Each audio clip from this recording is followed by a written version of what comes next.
Good evening, our Patriot family, and welcome to another episode of Constitution Thursdays on the Fight for Patriotism, where we break down the Constitution for you guys so we can fully understand it and help our country get back on track.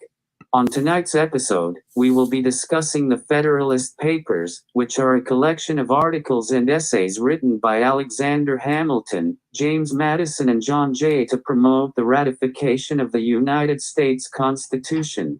I'm your producer, host, and brother Zachary Smouse, and with me is your patriot brother, the angry conservative. I'll start off by saying a prayer, play my introduction, and then I'll open up by asking a question.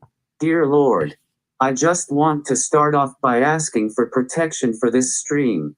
We need to keep pushing the information out so people can actually understand that we do have power to actually put the government in our hands.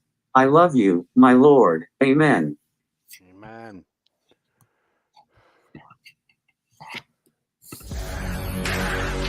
We need you now. We need you now. One day, one day, one day, I hope you see the truth. This puppet show stays on because of you fools. We've been dancing with the devil way too long. I know it's fun, but get ready to pay your dues. Oh God, come back home. This crazy world is filled with liars and abusers. We need you now before we're too far gone.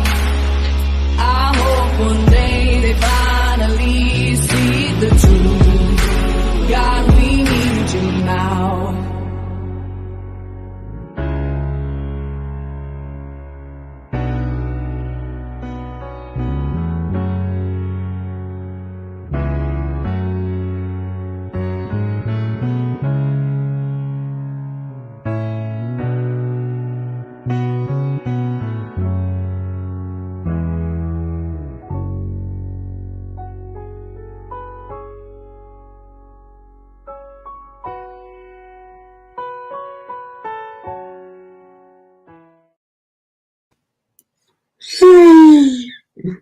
Hello to everybody in the chat.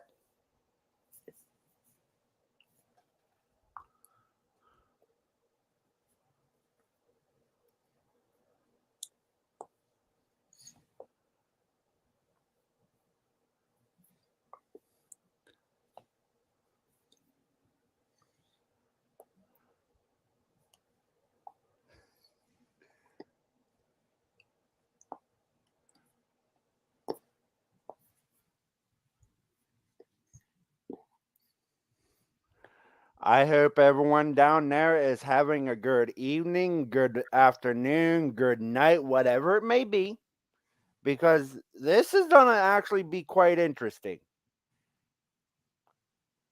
Because I know the question Zach has, and I want to see what you get.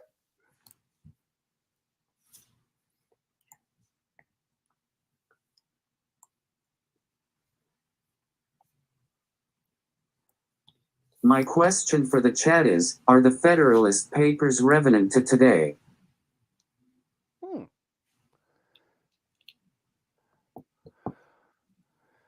Zach, what do you think the Federalist Papers are relevant today as they were when they were first written?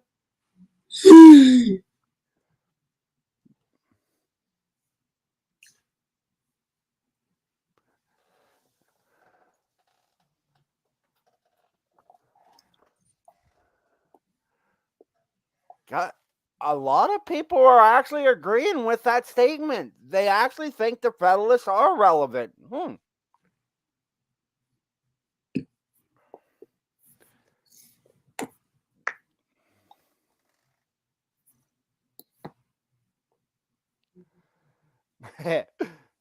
Four Corners Report, you are so right about that.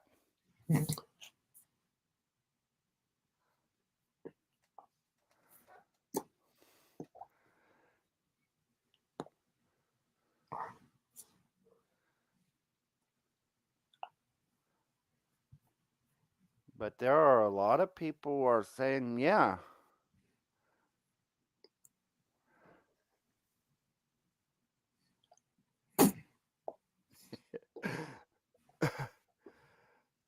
Veterans against Biden, yeah, I can understand that. But yeah, and everyone has a lot of great.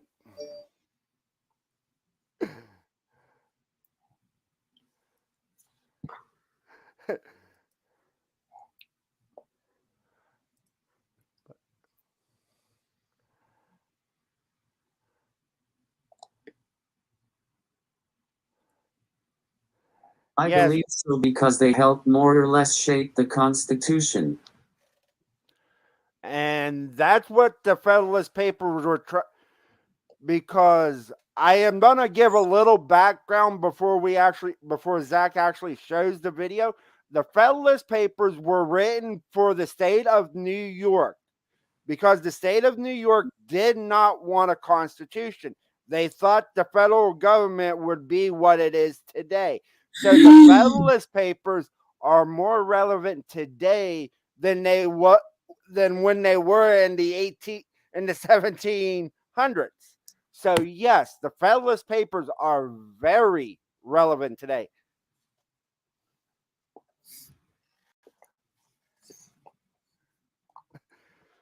And Tom, you're right about that. It did expose the thinking of the man who wrote the Constitution. Thank you for saying that.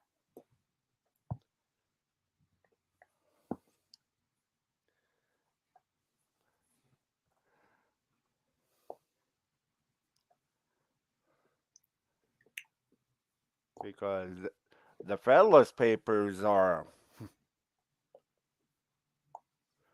and I will say this now, and I will put this in the chat. Let me bring up something first.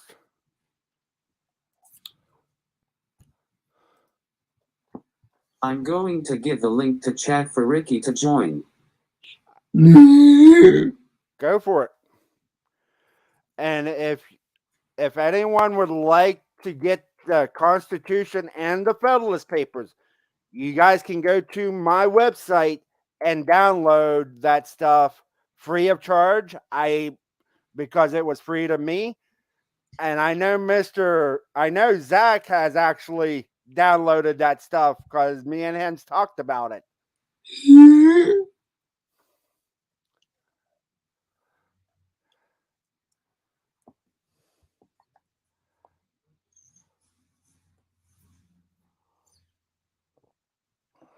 But yeah.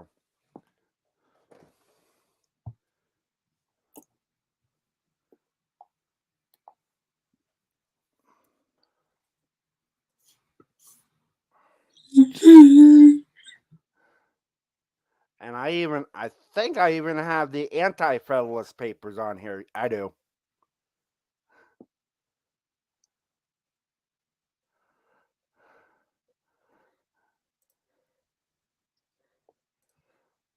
Because that is...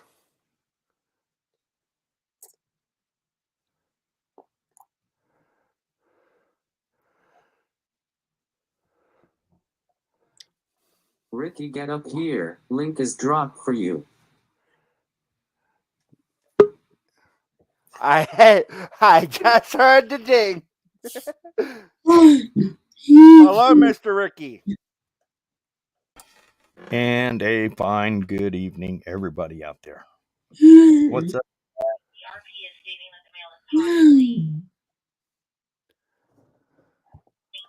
I may have to run on a fire call here. I will be right back. I'm listening to the radio right now, just waiting. All right.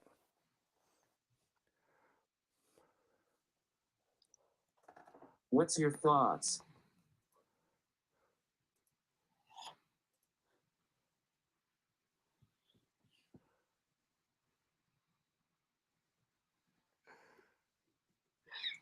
Mr. Ricky, what's your thoughts about the Federalist Papers? Well, the Federalist Papers were communications back and forth from our founding fathers with their opinions on how to establish our Constitution. They're very important, and there's something we should all read. If you read them, if you read them, a little at a time, you can get through the whole group of Federalist Papers. But above everything else, very important. Because I do have the entire Federalist Papers on my website, which I have dropped the link, and it is a little, I will say this now, it is a little hard reading them because of the English they spoke at the time is different than what we speak today, but it is very important to understand them. And I'm happy Zach is going to be touching base on this.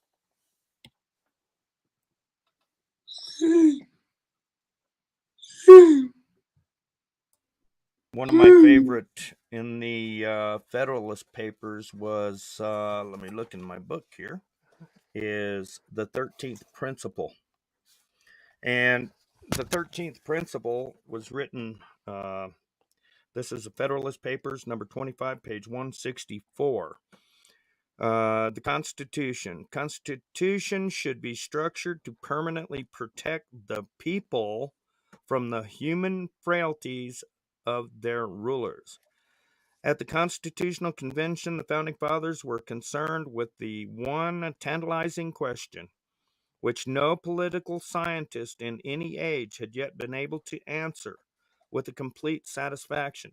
The question was, how can you have an efficient government and still protect the freedom and inalienable rights of the people? The founders had more confidence. Now, check this out. This is important for everybody. The founders had more confidence in the people than they did in the leaders of the people, especially trusted leaders. I mean, you trust somebody and they're going to burn you. And that's what's happening to us today. The foundings had more confidence in the people than they did in the leaders of the people, especially trusted leaders, even themselves. They felt the greatest danger arises when a leader is so completely trusted that the people feel no anxiety to watch him. That was Alexander Hamilton. Now, do you see why I was last week I was talking about the Federalist Papers? It's a very important document. And Ricky, thank you for reading that one, because it does show the insight of our founding fathers and the principles they wanted to set forth. It shows what the Constitution was supposed to, how we were actually supposed to be governed. And that is a great benefit to us today.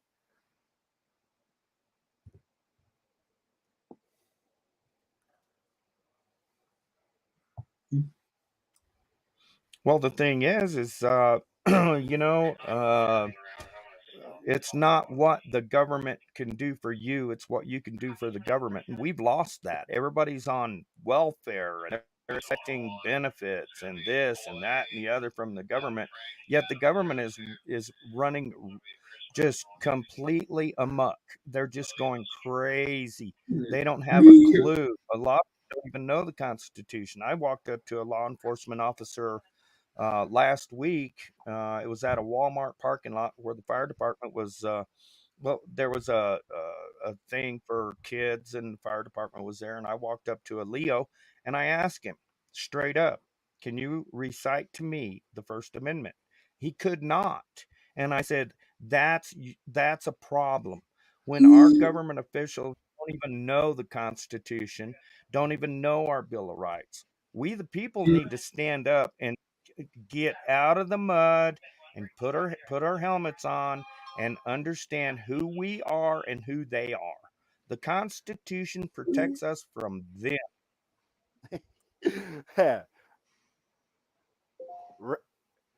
Hey, Zach, can I make a suggestion? If he can do it, have him come up here with us on Thursdays, because he's very knowledgeable about this stuff, and he has great insight on it.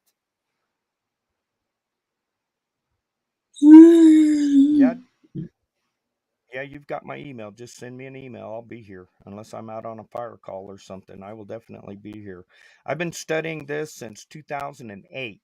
In 2008, my government, the government I trust, shut down my business, shut down my livelihood.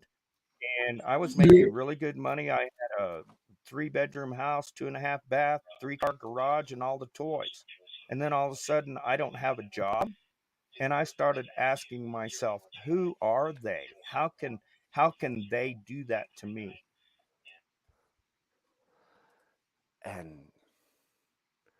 But this is why I love learning, having people smarter than me help me with stuff like this. And Ricky, I will say for myself, I've been studying the actual Constitution, the Federalist Papers, the Anti-Federalist Papers, probably since I was around 16 years old. For probably a better part of 25 years, I've been studying this stuff. I don't know everything about them, but I know enough to try to help people. And it's refreshing that some people actually know what they're talking about with this.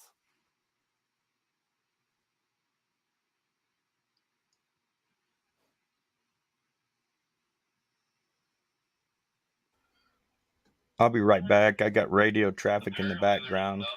I'll be right back.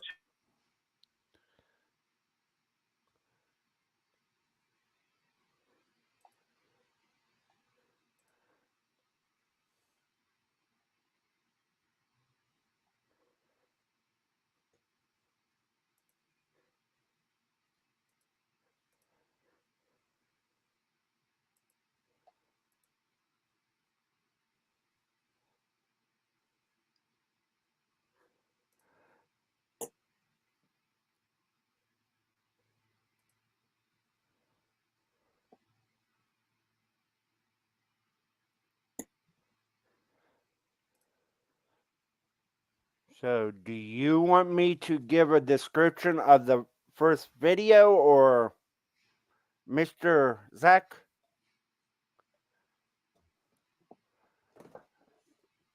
See, we need to understand this because it will help us get back to the foundation in turning the country around. I like Ricky, I love the book. I love the book.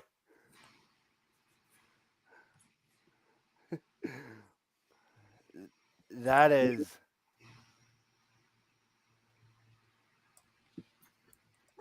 It's actually a study guide. And we had a group of people here that, we were fighting against our county commissioners, and there was about 30 of us.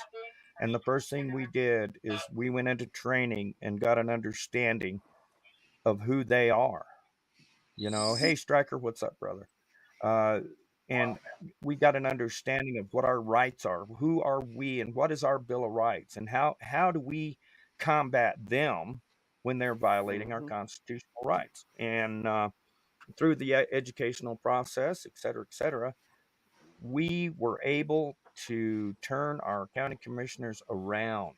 We actually got to the point where we elected a sheriff, and one of the first things we did is we, the people that elected this gentleman a sheriff, we required him to have all of his new deputies and all the deputies working for the county to go through Constitution classes. Now that is awesome, because where I live down here in Alabama, our sheriff's office actually puts on every year like a little seminar for deputies and for the public to learn about the Constitution.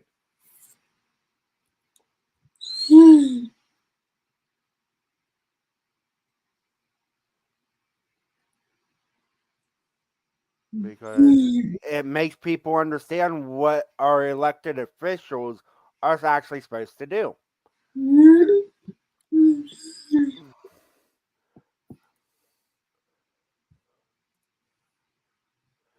And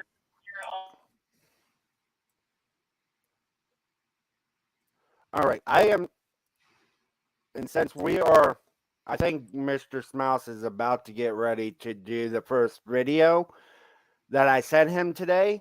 The reason Zach asked the question at the beginning of the stream, is the Federalist Papers relevant today, is because that's the name of the actual title of this video. It actually explains how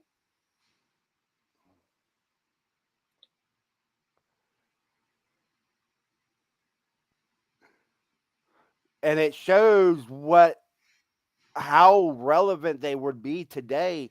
And the video is actually from was streamed on December 15th of 2015. It's 7 years old, but it does give you it is about a little over an hour long, but it tells you about the Federalist Papers.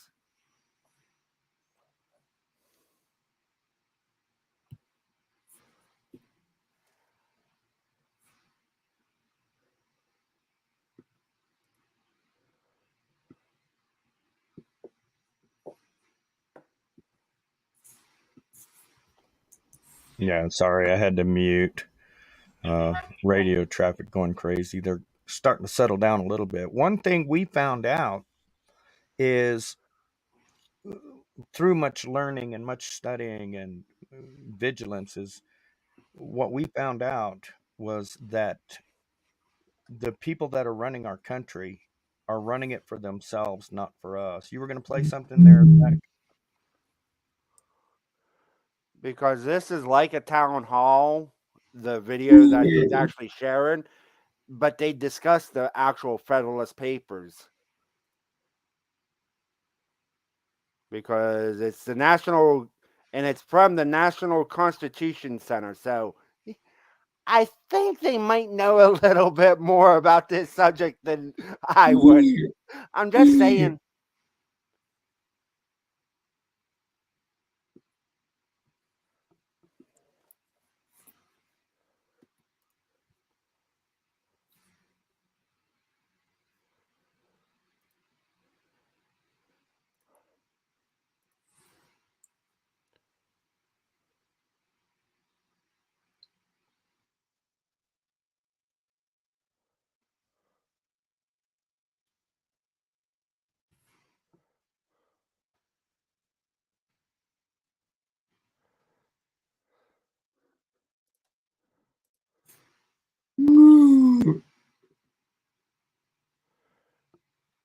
Right around the 5-minute mark, Zach.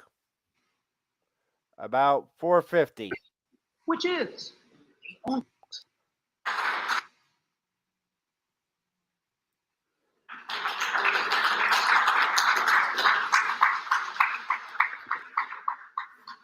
Ladies and gentlemen, welcome to the final thrilling installment of Bill of Rights Book Fair to celebrate the 224th anniversary of the Bill of Rights. I'm Jeffrey Rosen, the president of the National Constitution Center, which is the only institution in America chartered by Congress to disseminate information about the U.S. Constitution on a nonpartisan basis. And you just heard a veritable constitutional feast of arguments this morning and history and all sorts of wonderful constitutional learning. And what a great book to conclude on we have before us. You're in for a final constitutional treat. Sandy Levinson has decided to read the Federalist Papers in the 21st century. And he's taken this canonical book written by Madison Hamilton and John Jay, and he encapsulates the essential argument that each of the Federalist Papers is making, and then he channels its relevance for the 21st century. And this is an extraordinarily creative book. There are few books that display a creativity of mind that changes the debate and implants them on the reader's memory, you know, Sandy, our friend Bruce Ackerman used to have a grading system in law school. It was either check, which was what most people got, or I for idea.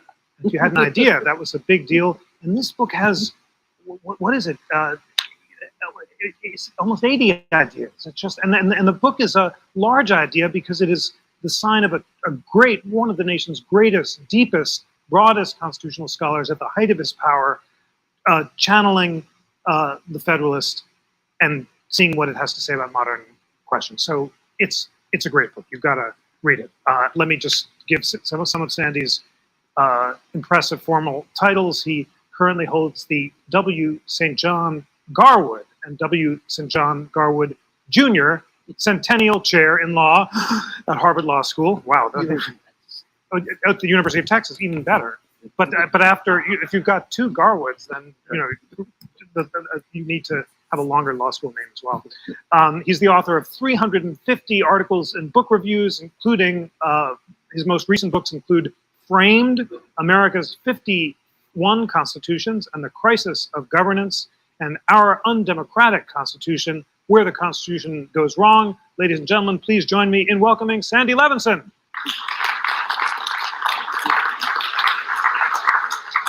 Okay, the obvious first question, especially pertinent in this case, what gave you the confidence and creativity to try to channel the Federalist Papers for a modern age?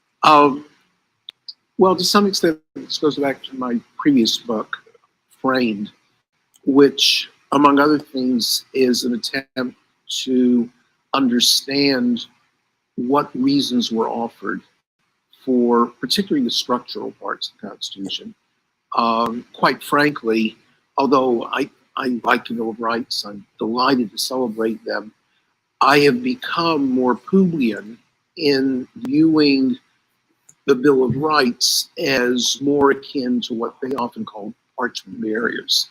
That is subject to changes depending on who's in power, whether it's First Amendment, 14th Amendment, or the like, whereas the structural parts are impervious to change. You can't run up to a court.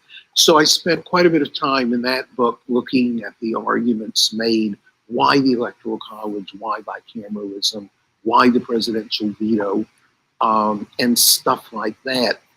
And then I just got intrigued by the more general question of whether the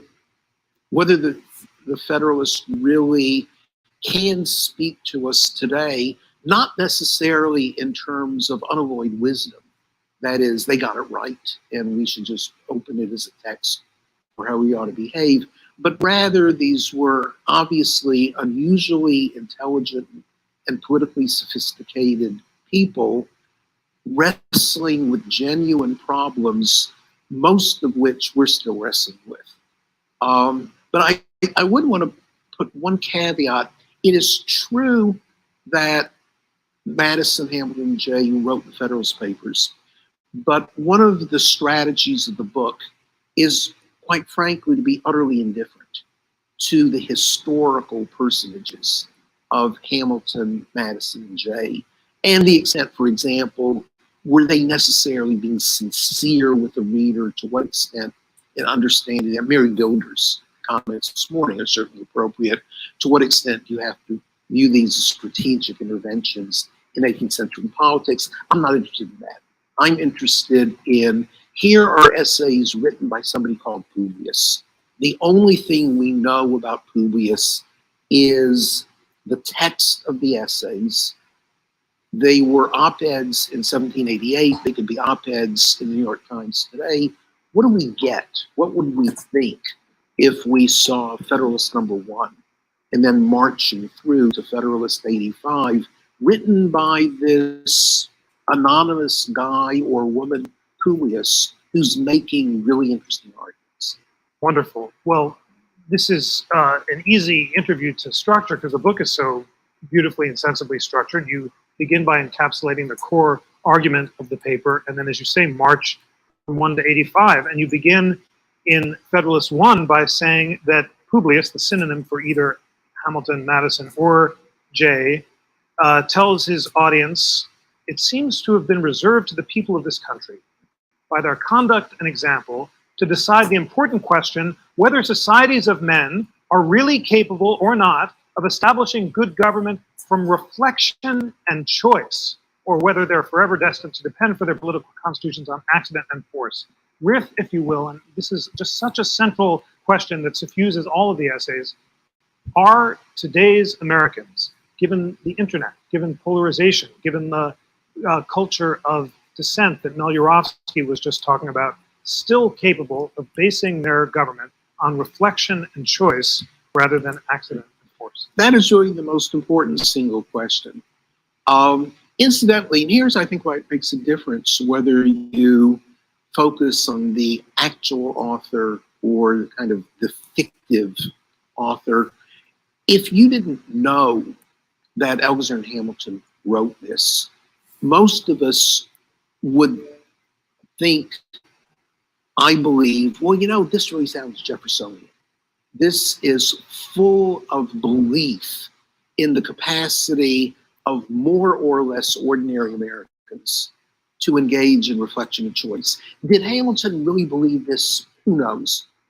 But he thought it was important to lead off in the voice of Publius to express this remarkable degree of confidence in his fellow citizens. The central question, I think, facing the country in 2015, 2016 coming up, is whether we share that confidence. Do we tend to view people who disagree with as capital O others who are not really capable of engaging in reflection and choice, and who are the products of what Publius and other essays will call simple passion, but you really can't trust them? And rightly or wrongly, Federalist One is suffused with an Enlightenment, I would even say Jeffersonian notion of faith in the people to think reflectively of politics. And the real question to the people in the audience today, and to anybody who happens to be watching this today, is, do you share this belief? Was reflection and choice a one-time event in 1787-88, and thereafter it's our role simply to venerate each and every decision they made, rather than, I would say, think for ourselves about what in the Constitution do we want to venerate, and what in the Constitution, quite frankly, needs change? Well, because it's such an important question, I want to take another beat on this. Obviously, the great attendees Zach, here at stop it National right there. America's Town Hall are devotees of. And I've actually seen this video before. Did you hear the words that he used? Did anyone catch the words that he used when he was talking about the Constitution? I want to see if anyone actually caught that. Ricky, did you catch it?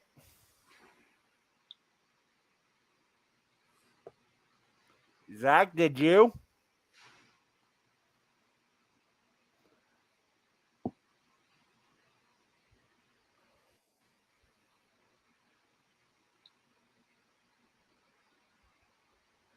Because if you go back, you'll hear him say the things that need to be changed. If you go back, you will hear the words that he says. Exactly, Willie. Which one needs to be changed? Please remember, the video, we might not agree with the video, but it does give you a description of what the Federalist Papers actually are. But Zach, if you can rewind it just a few, about 10 seconds, they'll be able to hear that.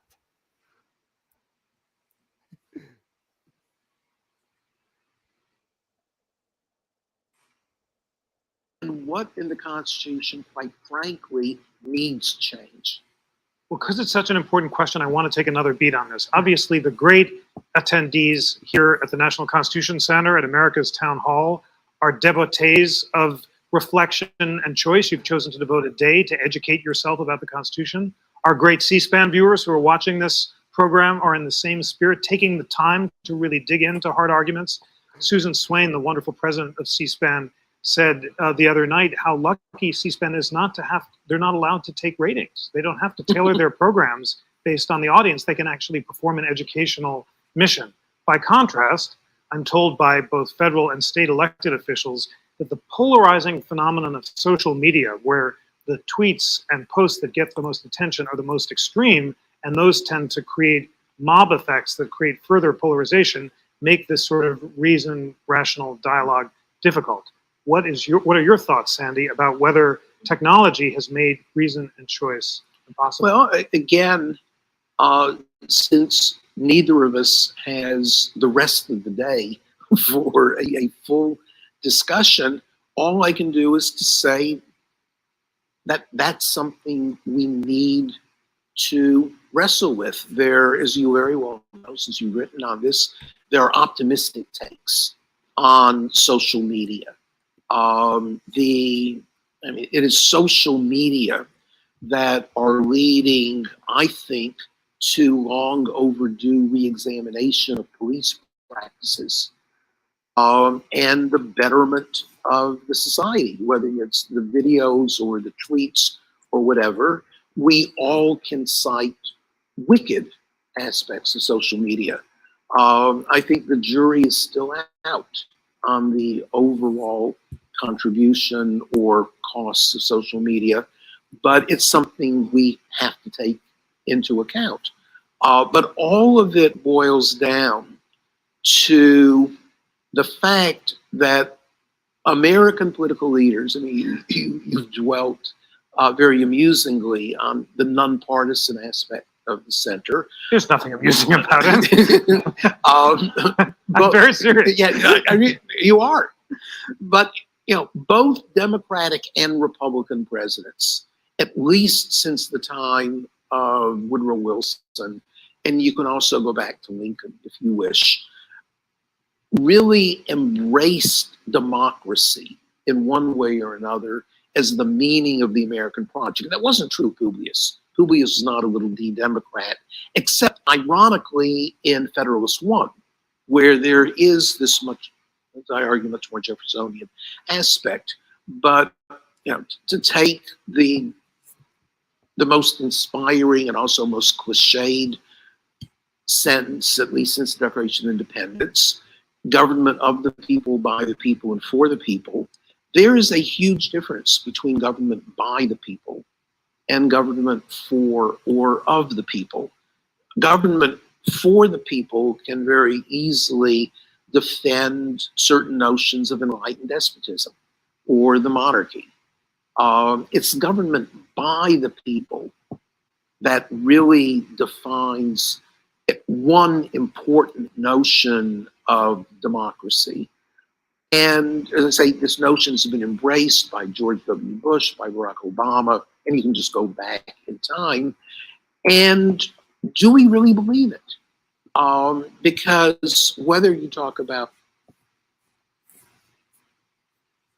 But I seen a question from Disavowed Podcast, and I wanted to say this because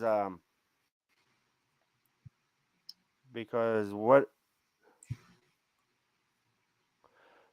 Disavowed said the Federalist Papers were better than the Constitution, and I seen Chrissy Cat in the talk about, ask him why. Because the Federalist Papers line out what the actual federal government were supposed to do. And hello, Summer. I hope you're having a good day. And I'm sorry to everybody else. I just looked up and seen hers. But that the reason why is with the Federalist Papers, Hamilton, Jay, and I can't think of the other one that wrote the Federalist Papers. It'll probably come to me here in a moment. they actually tell people what they were actually, what the powers of the federal government would be. At the time, state governments, because the Federalist Papers were actually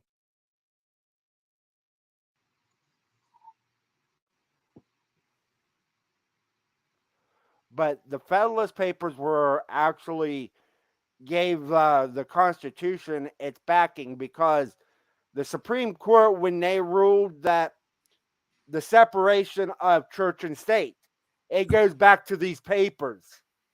That's how the Supreme Court decided.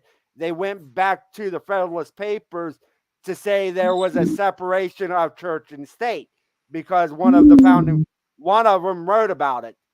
That's why Madison. Thank you, Devil Dog. But yeah, that's why the Federalist Papers would actually be a better constitution than our own constitution in some aspects. But thank you, Zach, for pausing that for me, because I did want to elaborate a little. Ricky, did you have anything you wanted to say with that, or did I get that on the hit that one the nail on the head with that one? Well, you did good. The Federalist Papers, remember, they are the roots of our rights through the Constitution and the Bill of Rights. They looked at every aspect and all the possibilities and had discussions over and over and over. And if you really want to get a good understanding, and when I say understanding, that means you're standing on top of understanding, an understanding, or if you want to get to the point where you can stand on the Constitution and understand what they were thinking, then it's all there. It's all in the Federalist Papers. I mean, this study guide, I'm telling you, if you really want a study guide, this is one of the best I found. And it is called, let me look here, so I don't get it wrong. It is, let me get the camera up here. Here we go. Proclaim liberty throughout all the land. All right. Correct. And you can find it real easy. You can order this book. It was like $14 or something, or I think I paid too much for this one, but you can order it through National Center for Constitutional Studies. That's www.nccs.net. And yeah, I would do, if I had to do it over again, I'd do it over again. Because, and Ricky, put that in the private chat, and I don't, is he a mod, Zach? And put it down in the if you can, or I can do it, because I do have I'll do it. YouTube opened up. Yeah, I'll get it in there. But thank you, sir, for letting me do my little spill, because they are making some good comments in the chat, and I will say that right now. There's a lot of good stuff coming from the chat, so I just wanted to expand on that.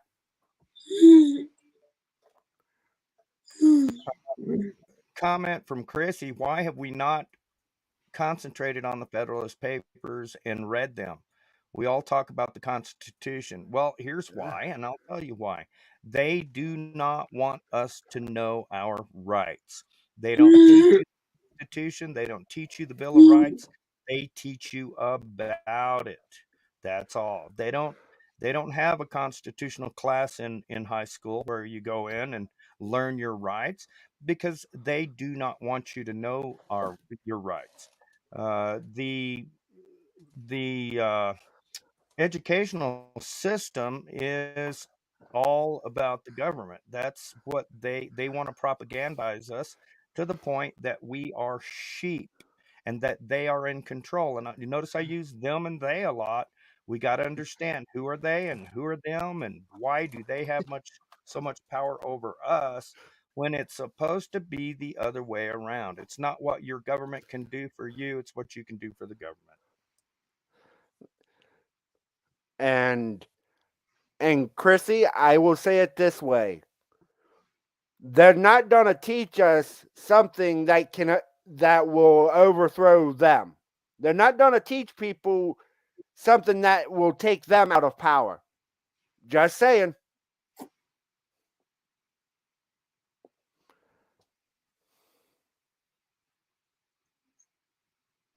Yeah, they absolutely will not. Let's see here.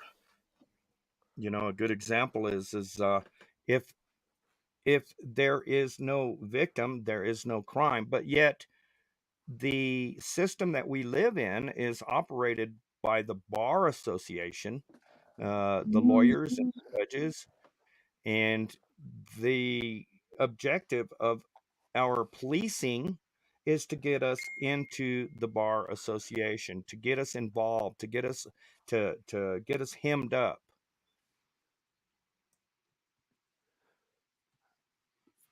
And That's why I'm trying to make Thursdays a learning day for the Constitution, because we need to take steps in overthrowing the government.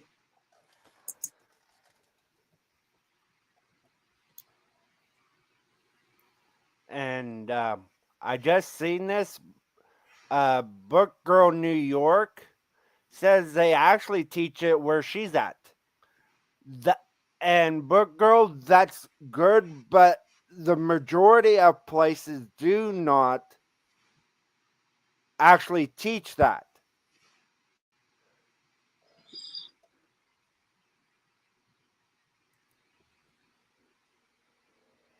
All right, so I dropped a video, Zach.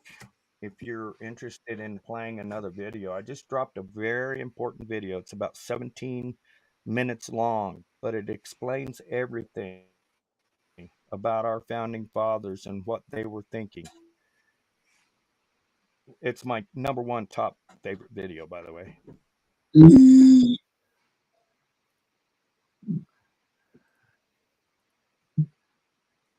And also, they don't tell you about this monument. They don't tell you about the pathway to liberty, the forefathers monument.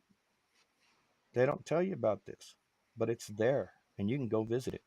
They'll tell you about the national, the monuments in Washington, D.C., and they'll tell you about all these other monuments, but they won't tell you about this one, because this is the founding of our rights and our Constitution and Bill of Rights.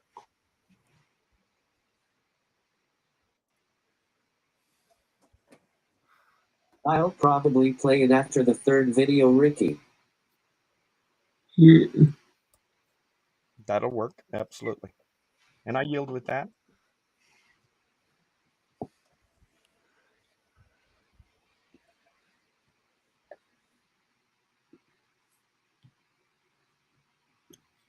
The social media, whether you talk about, well, most people just don't have enough education or enough time or enough incentive. All of us know the various critiques of mass democracy. And these critiques are very intelligent.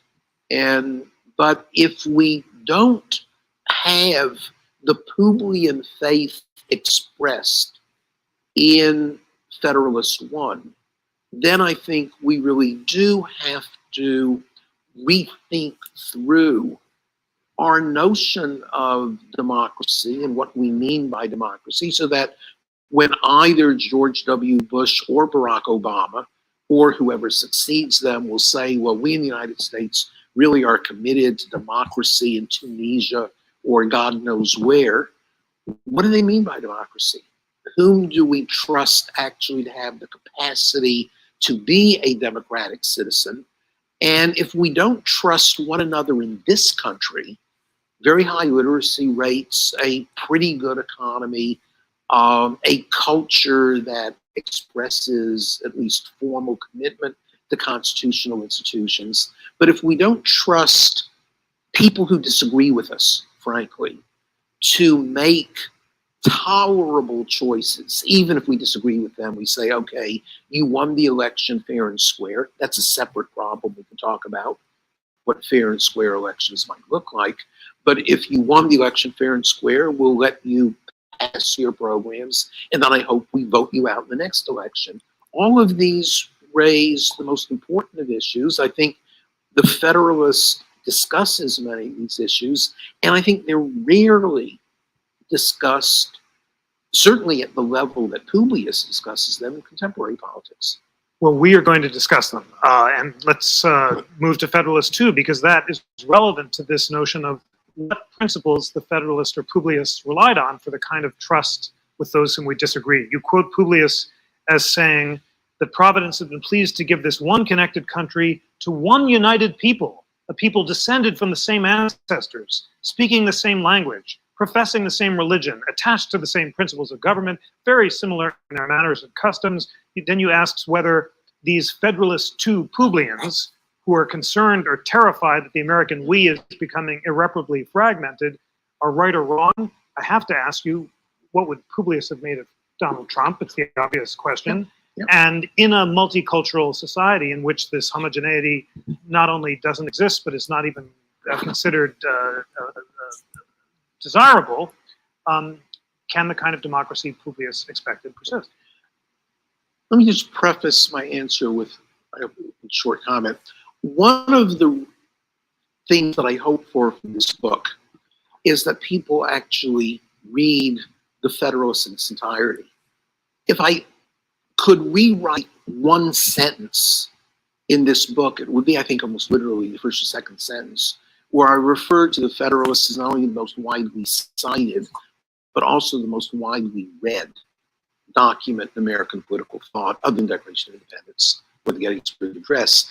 I now believe I was completely wrong in saying widely read, because I've now had a chance to ask students at the Harvard Law School and at the University of Chicago Law School, both terrific law schools, how many of them had read the Federalist in its entirety. One LLM student from abroad at Harvard had read it in its entirety.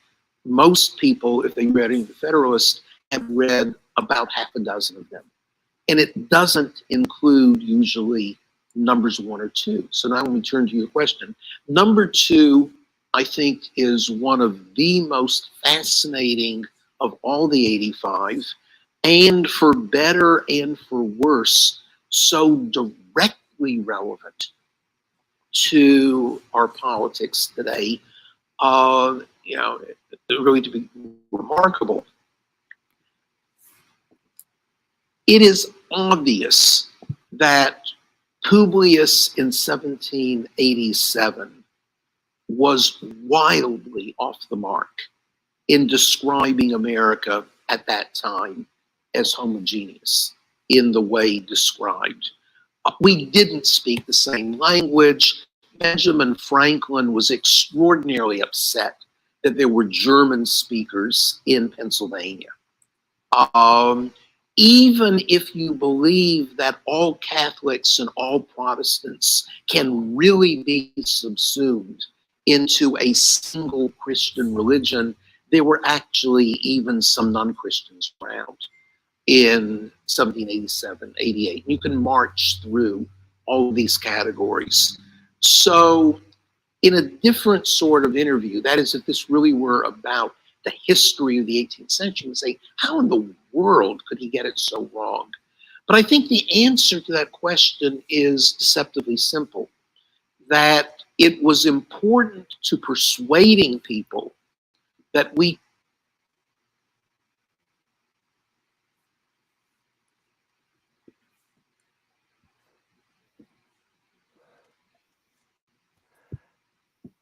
With what Devil Dog is putting out there, you need to read the last couple of comments by him, because he is spitting facts from the actual what the Supreme Court has said in different decisions.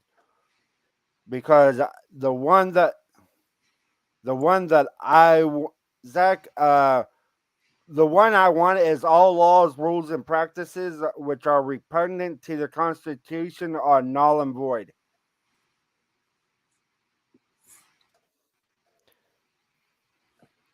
If it goes against, and what most people don't realize, if it goes against the Constitution, it's null and void. It can't actually be used. It cannot be actually be enforced.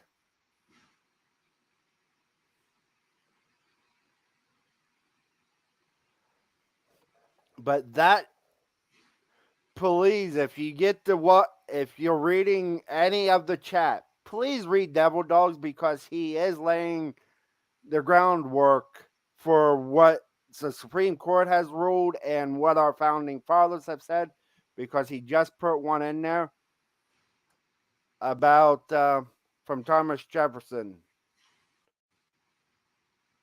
When the people fear the government, there is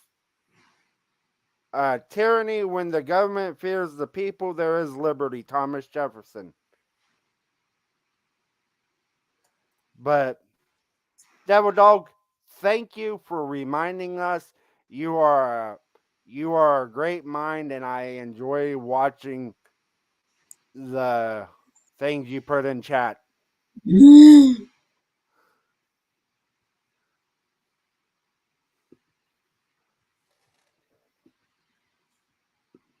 But in fact, unite into this very, very large country from the perspective of political theory and also politics, extending from Maine to the southern border of Georgia over to the east bank of the Mississippi, that we could actually make a go of it. And so the argument is, yes, we can make a go of it because we're so much alike.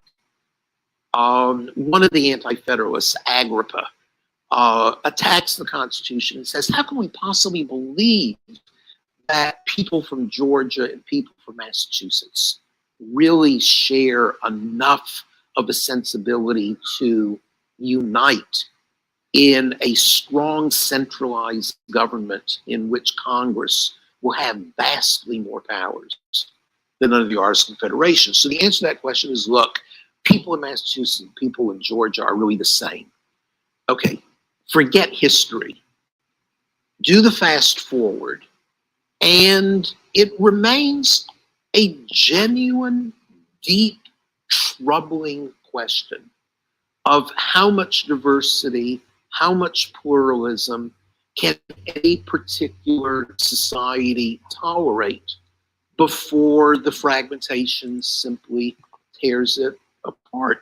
I segue in my essay from Publius to Sam Huntington, a great and controversial political scientist at Harvard. He died 5 or 6 years ago, but his last book, which I don't particularly agree with, but that's beside the point, his last book expressed great concern, particularly about immigration to the United States from Latin America, because he argued this was making it less likely, and he was false empirically, that people would learn English, that element of commonality. He quotes Federalist 2, and he really does say we should be worried about this. Now, I don't quite share Huntington's worries, but to put it mildly, he was no fool. And one does wonder, and now we do have Donald Trump certainly playing the Publian card, and in I regard as a very unattractive way, but I do think that one has to recognize that it is a Publian card.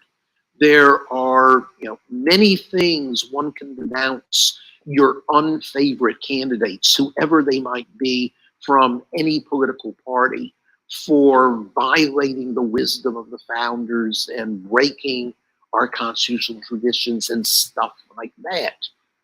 But one does have to recognize the extent to which Publius really thought homogeneity was important. He was willing, from my perspective, it would be ungenerous to say lie through his teeth, but simply present a distorted picture of the United States, even in 1787, because it would have been so counter to the project of creating the United States, or the kind of United States that Publius wanted, to admit we're not the same race, we don't necessarily speak the same language, we're not the same religion, we don't have a common background, we don't have necessarily common manners. We will, in fact, end up killing 750,000 Americans between 1861 and 1865 over slavery and other differences among the regions. So these are real questions. Secession, civil war is overhanging some of the discussions of Publius. And quite obviously, these are not merely 18th century concerns. I love the way you put our modern debates into historical context, and I can just see the next tweet from the real Donald Trump playing the Publian card. What can one say? Excellent. Okay, so the next section, part 2, has a series of essays from Federalist 9 through 14 that have to do with the theme that you called bigger is in fact better. And as you summarize the broad themes, Publius is responding to Montesquieu, who had said that Republican forms of government required small territories and homogeneous populations, as Federalist 2 suggests.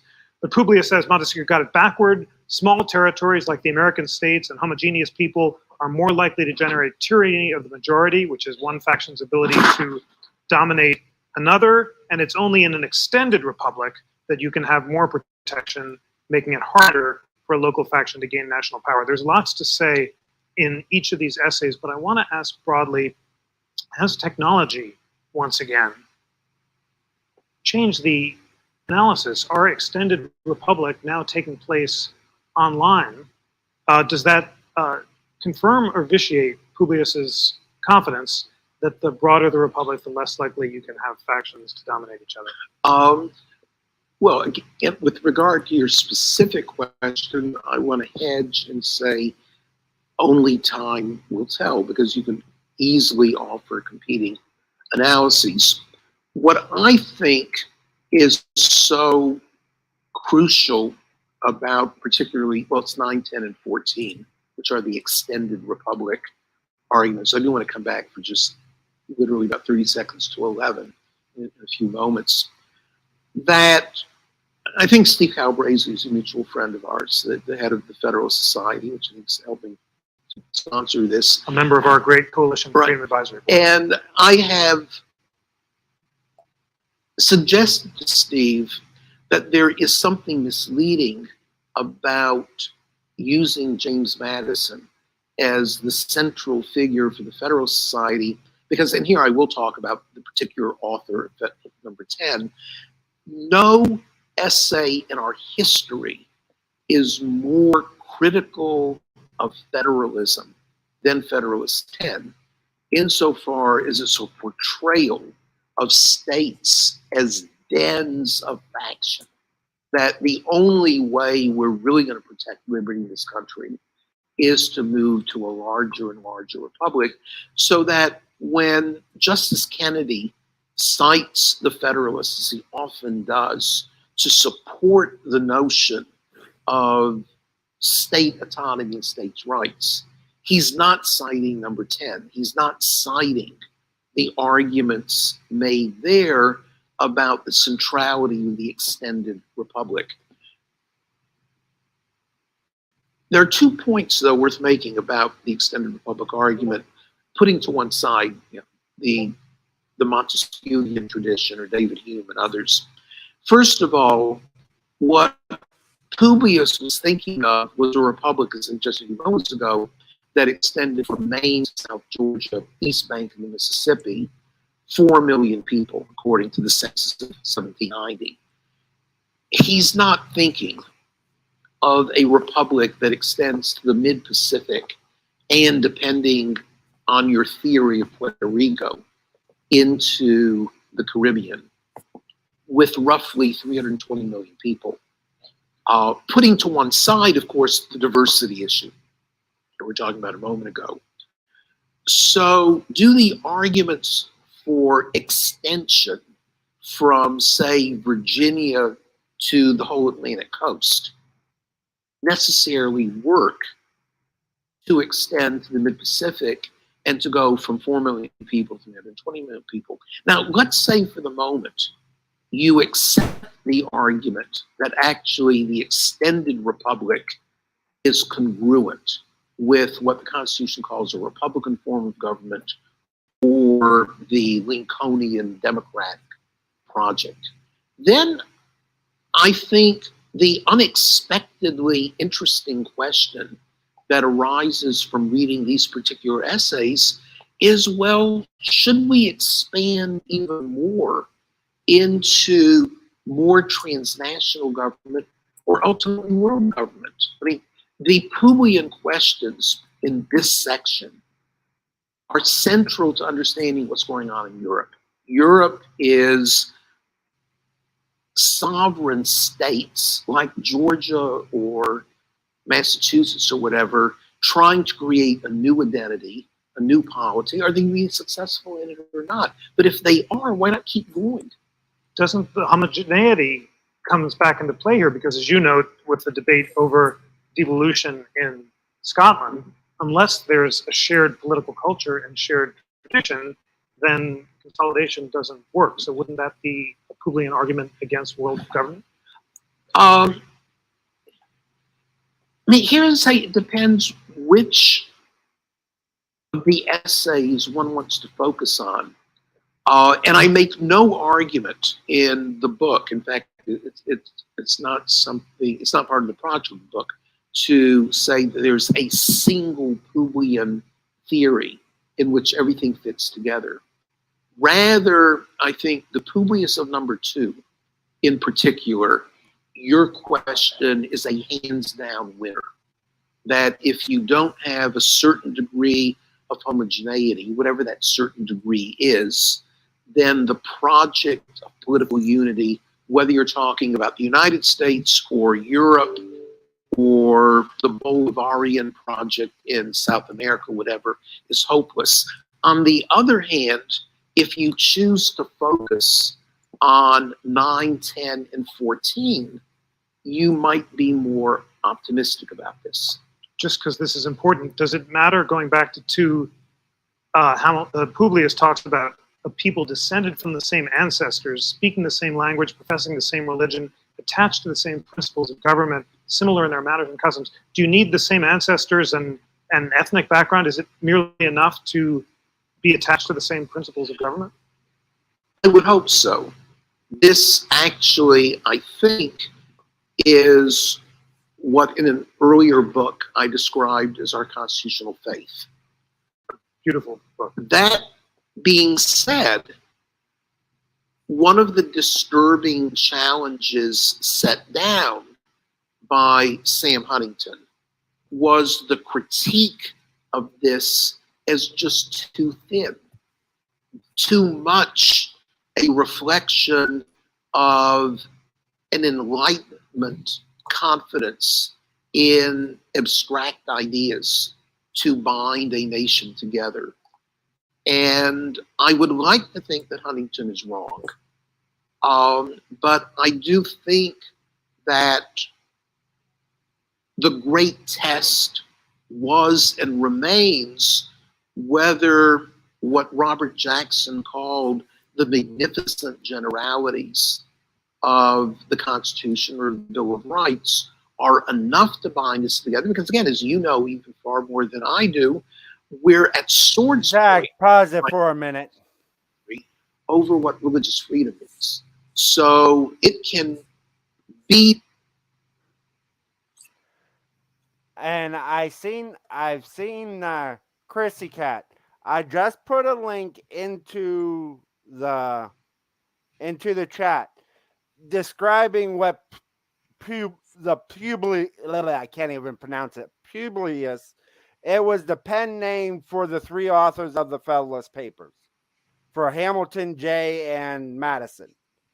Because I do have it sitting here, and I will share it with Zach if he wants to bring it up so you guys can actually see what it says. but it was just, they did not want to be, they were trying to stay away from people knowing it was them writing the actual papers. But today we know who it was.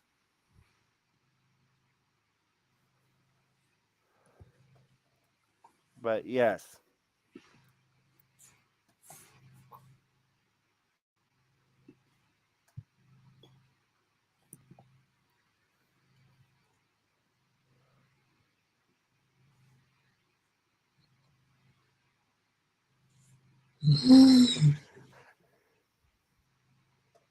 Who was Publius, the real guy?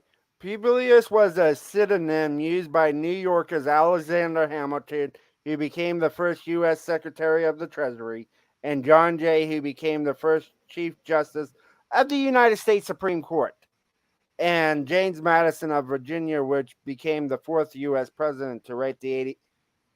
So that tells you who they were.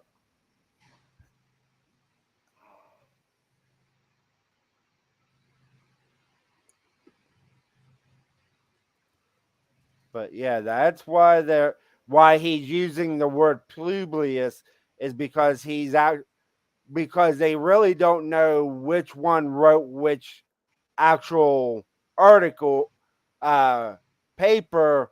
So that's how they will actually.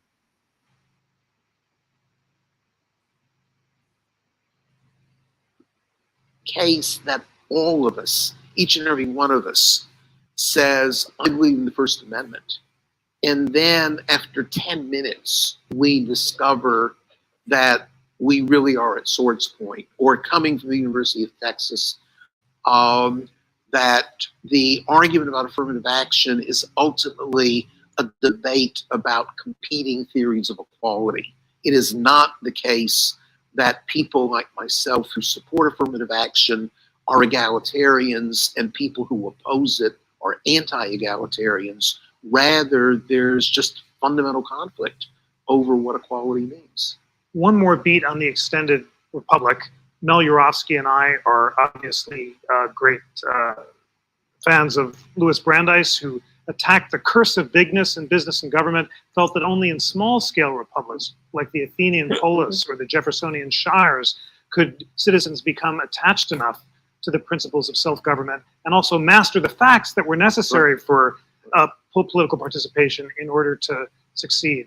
And I have talked to state government officials today who say that they are immune to some of the polarizing factors in Washington, less under the media spotlight, actually attached to their constituents, better able to preside over participatory self-government. So is it possible that Publius was wrong? Sure.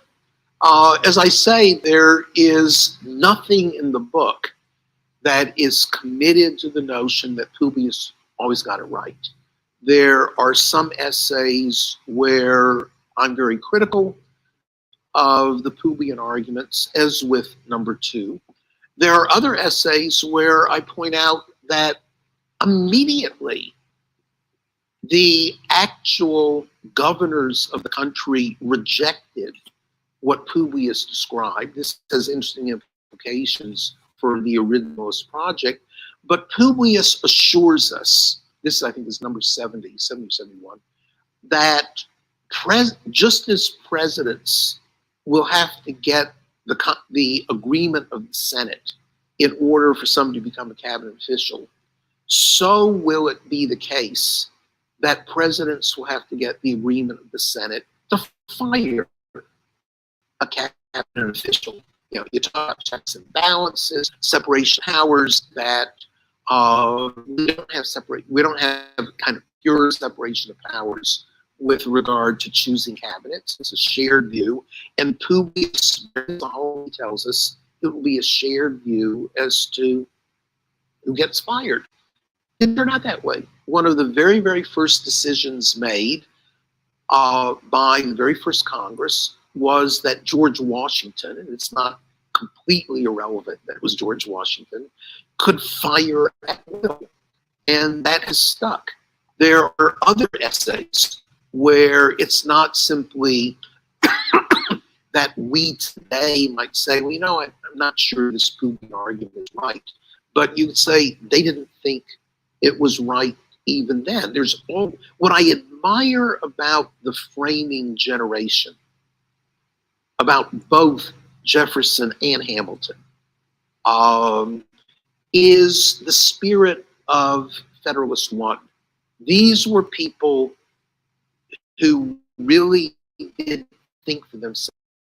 And my favorite paragraph in all of the 85 is the end of Federalist 14, where the emphasis is that to be an American is not to be, in essence, trapped in tradition or what Publius called names, which is simply saying, ironically enough, because Madison or Hamilton said this, it must be right. But rather, it's learning the lessons of experience.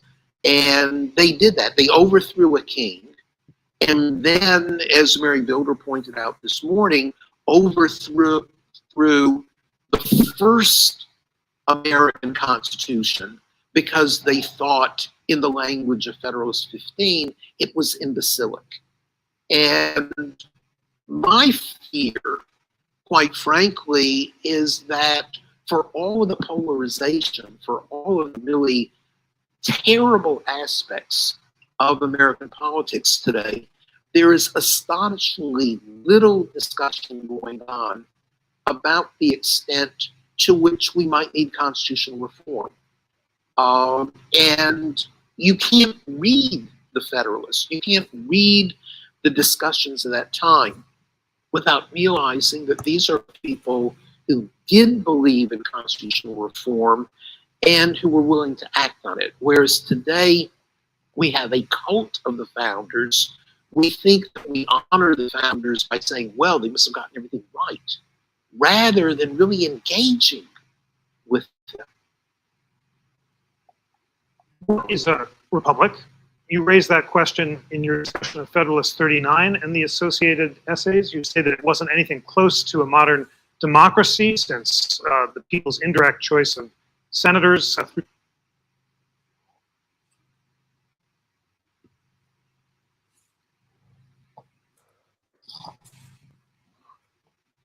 You got something you need to say, Zach?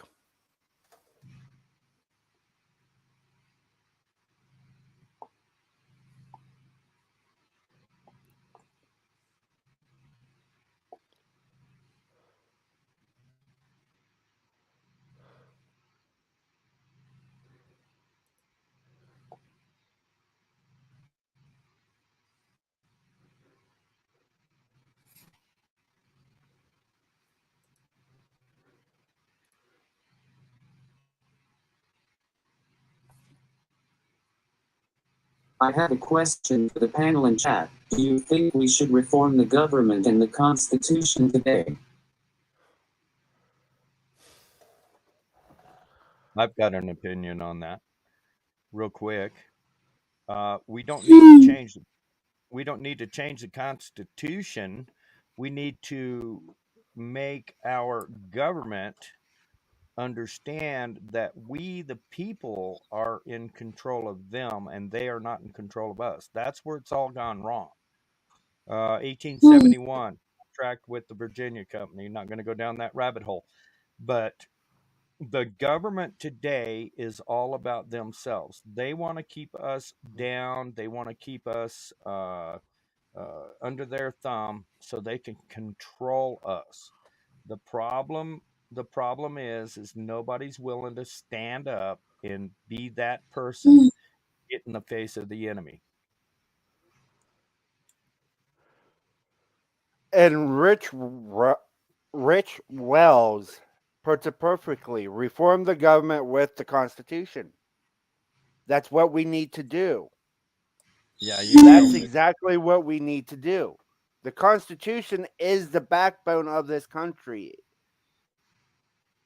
Good job, Rich. And if I could say something else real quick,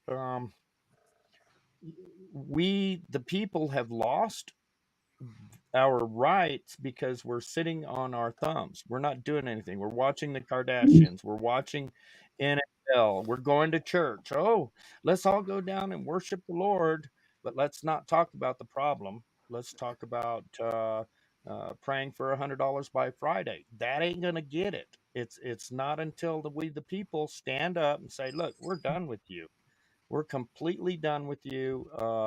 We're tired of your corporation running us and keeping us under your thumb through the bar association and other factions. We're done. We're tired of it. But how do we get out of that? What do we do? What is the solution? Does anybody know what the solution is? Well, if you look at the Declaration of Independence, it gives us the blueprint of what we do with a tyrannical government. I'm just saying. I don't want to go down that road, but it seems almost inevitable that that's where it's going to take us. Well, let me tell you something. If we go kinetic against the government, they're going to kill us. That's all there is to it, because they've got other corporations backing them, like the United Nations and whatever. We cannot go kinetic against our government. They have too much power and they have too many tools. Good example is here locally, probably about 2 weeks ago, there was a shootout, and here locally, and law enforcement descended on these people and shut them down. Put them in jail. That's going to happen to all of us if we try to go kinetic. We cannot go kinetic. We have to use what our founding fathers gave us, and that's the blueprint. We have a blueprint. And I want to warn everybody one thing. The Constitution has changed. There's actually 5 constitutions. We've got to go back to the original Constitution and stand on that. In your state, you have to go back to the original Constitution for your state and go back to that. Bring them back to that. Hold them accountable for their original Constitution, because they changed the Constitution when they became a corporation. And you can look them up. You can look up your city government, your county government, your bar association members, your county courts, whatever, and you'll find them listed in Dun and Bradstreet as a company. That's not what our founding fathers set up.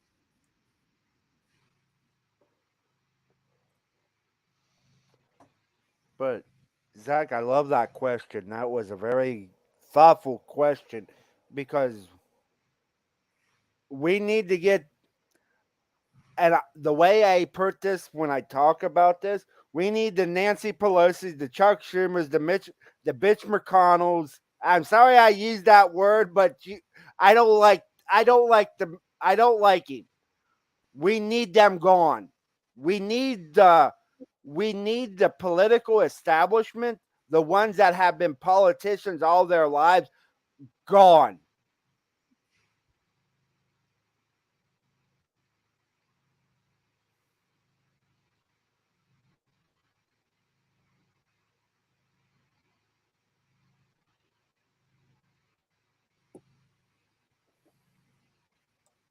I could go down a rabbit hole. In my opinion, we need to surround the election offices in each town so we can watch them do everything and make voting right again. Say that again, Zach. I jumped on you there. Ricky, in my opinion, we need to surround the election offices in each town so we can watch them do everything and make voting right again. I agree. We're under attack. The United States of America is under attack. That's all there is to it. The corporate Democrats and the corporate Republicans and our corporate offices that hold office here in your own county, they don't work for us. They work for them and their own corporation. That's got to change. Question is, how do we do it? And I would love, because I've heard a lot of different, because I've had people tell me we need to go kinetic. I've had people say we need to stand up and start electing people that want to put America first, from local to federal. But I'm like, I don't, and I've heard things in between both of those. I don't know. Maybe someone in the chat, maybe Devil Dog or someone in chat knows what we can actually do to actually solve the problem of us getting our country back. And I'm going to ask this. I'm going to ask Zach. I'm going to ask Ricky. And I'm going to ask the chat. Do we need to just have a peaceful divorce? Do you think that would fix this problem? Well, what I've learned through research from 2008, 2009 up until today is you cannot tell Walmart what to do.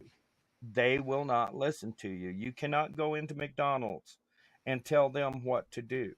But let's take that a little further. What if the girl at McDonald's came out and said your tags are expired and I'm going to give you a ticket for expired tags or whatever, or cracked windshield? Does that corporation named McDonald's have the authority to do that? Absolutely not. Neither does Walmart. Neither does the United States of America Corporation. They do not have the authority. The United States of America Corporation was founded, the 10 square miles was founded in from 1869 to 1871 through a contract overseas with a company called the Virginia Company. That's when the 10 square miles were formed. The 10 square miles, that's foreign occupied land on our soil. They're running things, but yet they have no authority. Does that make sense?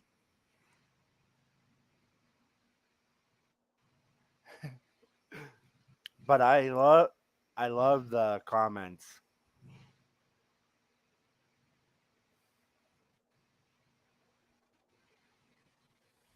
Okay, so Sean Stryker hit the nail on the head. We the people return to self-governance. And when we return to self-governance, then the corporation has to stand down. And Lincoln actually said that. He said, once the people are back in control, then we don't need the company called the Virginia Company, known as Washington, D.C. Mhm. It's simple. It's so simple. Well, in my opinion, conceding from the United States wouldn't help us at this point. We need to get the states together and force the corporation out. So how do we do that, Zach? What is the solution? How do we take our country back? How do we become in control of them to the point they have to leave? That's the big question. People want to go Hey, kinetic. Go ahead. because I've been hearing a lot about a certain, I'm not going to say it on his channel, but I think you guys will know where I'm coming from. A convention of something. Because that if you actually read the Constitution, we can go and make it a lot harder for these politicians to do what they're doing if we do a certain convention, a certain meeting of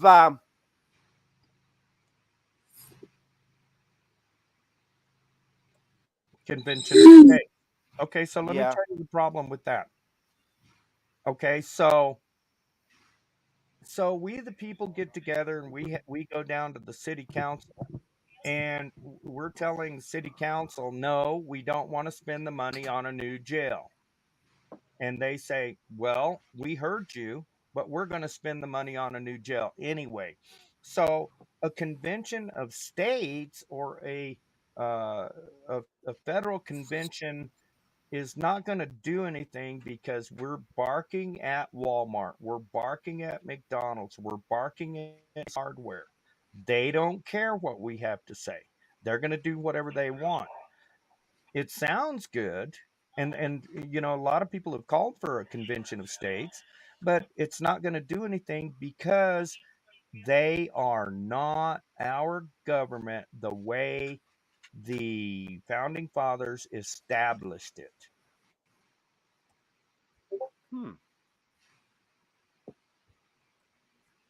When was the last time Devil they dog, listened to you? put Devil Dog's statement up. That's it.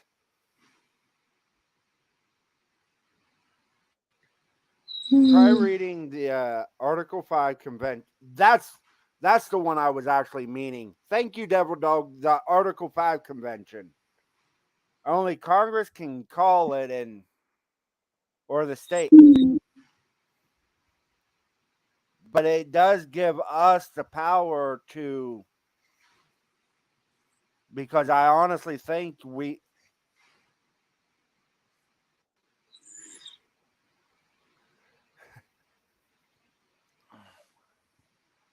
but Grumpy, I understand that, but we also noticed what happened not too long ago.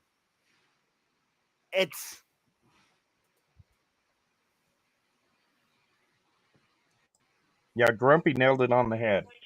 We have to take back our country, and it starts local. Now remember, it's a bottom-up government. It starts locally. The state of Colorado has no authority over the county. The United States or the federal government has no authority over the country called Colorado. Colorado is a separate country. We've joined into a union. We're part of the union. We have rules we have to follow to stay in that union. But the thing is, it's a bottom-up government.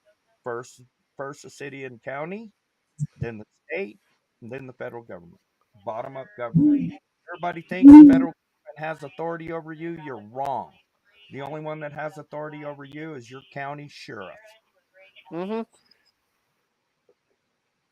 But Anti-Jack just put the Article 5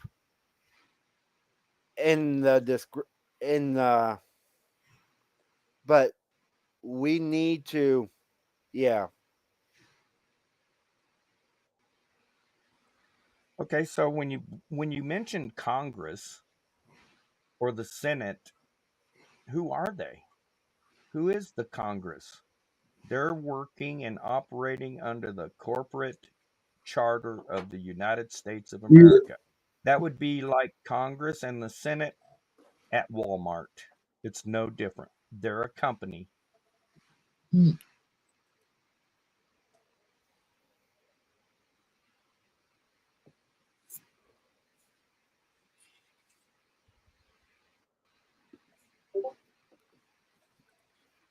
But ready when you are, Zach. State legislators was part of the original design, but it wasn't clear in Federalist 39 which people was indirectly represented. Was it the people of each state or the people of the United States as a whole? And that had huge consequences for whether or not states were allowed to secede. So what does Publius tell us about that? Well, I mean, what Publius says in 39 is that we're a mixture of national and state. And it is 39 that Justice Kennedy likes to cite, because 39 is a much more benevolent view of states and the role that states play. So again, let me wear my two hats. The one hat as a historian to say, well, how do you explain 39 after 10?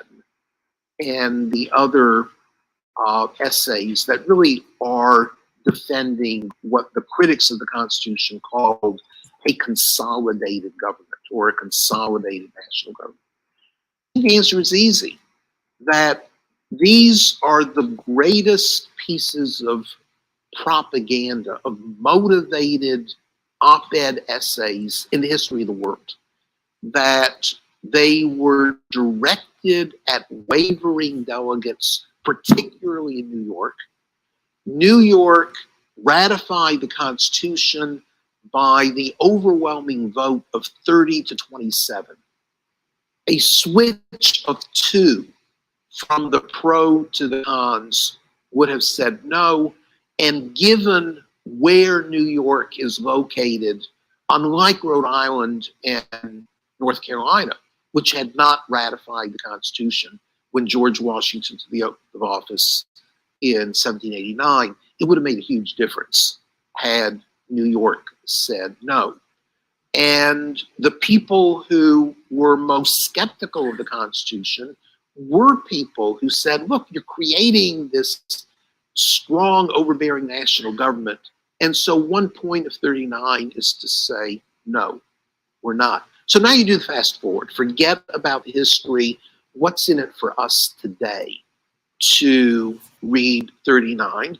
Well, you've already suggested the way by citing Brandeis, by citing, you didn't cite him, I did, Justice Kennedy, or Steve Calabrese, or other people who really take federalism in some ways more seriously than I usually do, that they make thoughtful arguments that smaller is better, that it is more Athenian.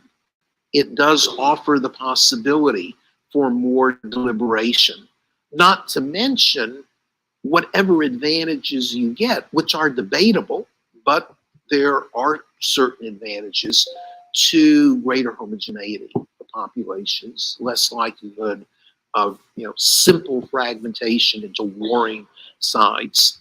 And so 39, my essay concludes 39 by quoting from the statue in front of the Texas state capitol defending secession. And as you would expect, the statue says nothing about slavery. It's all in the terms, actually, Declaration of Independence, government by consent of the governed. And so the great wild card in any federal system throughout the world, whether it's the United States, Canada, Spain, Italy, even the UK, which is becoming more federal, what if the subnational unit says, we no longer feel satisfied, can we secede? And I think our mutual friend, Akhil Amar, always gets very, very upset with me And me. when I suggest that the argument for secession is not a dumb argument, that I am confident that each and every one of us in this room, wherever we are in the political spectrum, each of us supports at least one secessionist movement going on today in the world, and each of us is absolutely appalled by at least one secessionist movement that's going on in the world today. But once you recognize that that if you really truly believe in a certain vision of self-government that you can find, say, in 39, then secession does raise its head. Akhil was here discussing his great book, The Law of the Land, a few months ago, and I recall that during our first week in law school, I was this cheeky law student, we had a big argument over Federalist 39 and whether secession was unconstitutional at the time the Federalist was written, or whether, as I said, it took the Civil War. But he found this Madison quote, which seemed to suggest that Madison thought secession was unconstitutional. So as usual, he had the last word. But I want to keep moving to a point that you make in your discussion of Federalist 62, to the degree that the framers thought that the indirect election of senators by the state legislatures was crucial for preserving state rights. Some today feel that the 17th Amendment, which guaranteed the direct election of senators, was a huge blow to states' rights. Utah's Mike Lee, who's I'm delighted and honored to share, is now a visiting scholar at the National Constitution Center, along with Senator Chris Coons of Delaware, Senator Mike Lee has described the 17th Amendment as a mistake. Rick Perry calls it a populist rage. And Justice Scalia told the University of Chicago audience in 2010 and the Union League audience here 2 weeks ago that he would recommend changing the Constitution back to what they wrote. The 17th Amendment has changed things enormously. You can trace the decline of so-called states' rights throughout the rest of the 20th century. What are these critics correct? They're correct in one respect. Descriptively, of course they're correct. That the 17th Amendment cuts the last plausible argument that the Senate has anything to do with protecting federalism. If you define federalism as the protection of autonomous state power, that the argument of the original Constitution is that, well, if state legislatures hired senators and they couldn't fire them, they weren't ambassadors, they could refuse to rehire them after 6 years, then this would generate an incentive on the part of senators to be concerned about protecting the prerogatives of state governments. Once you have the 17th Amendment, senators are elected by the population at large, who may or may not have any interest in preserving the prerogatives of state government, as against embracing, let us say, the New Deal state, national state.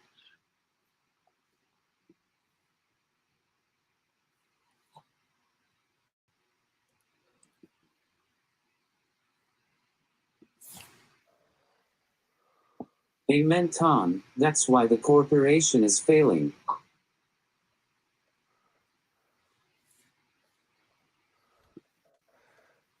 That, yeah. And that's why we're going through what we're going through right now, in my honest opinion. Tom, you just know your wisdom is unmatched. But yeah.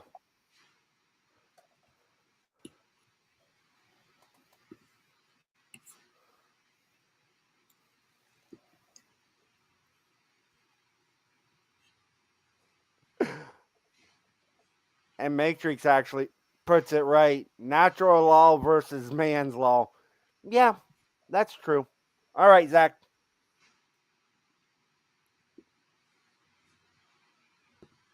From my perspective, the modern Senate is nothing more than an indefensible affirmative action program for the residents of small states. It has nothing to do with protecting federalism. If you do believe that protecting the autonomy interests of states is really important, then Scalia and my former governor and Senator Lee are correct. At that point, it turns from an empirical issue as to what are the consequences of shifting election systems to, is the 17th Amendment a good idea or a bad idea?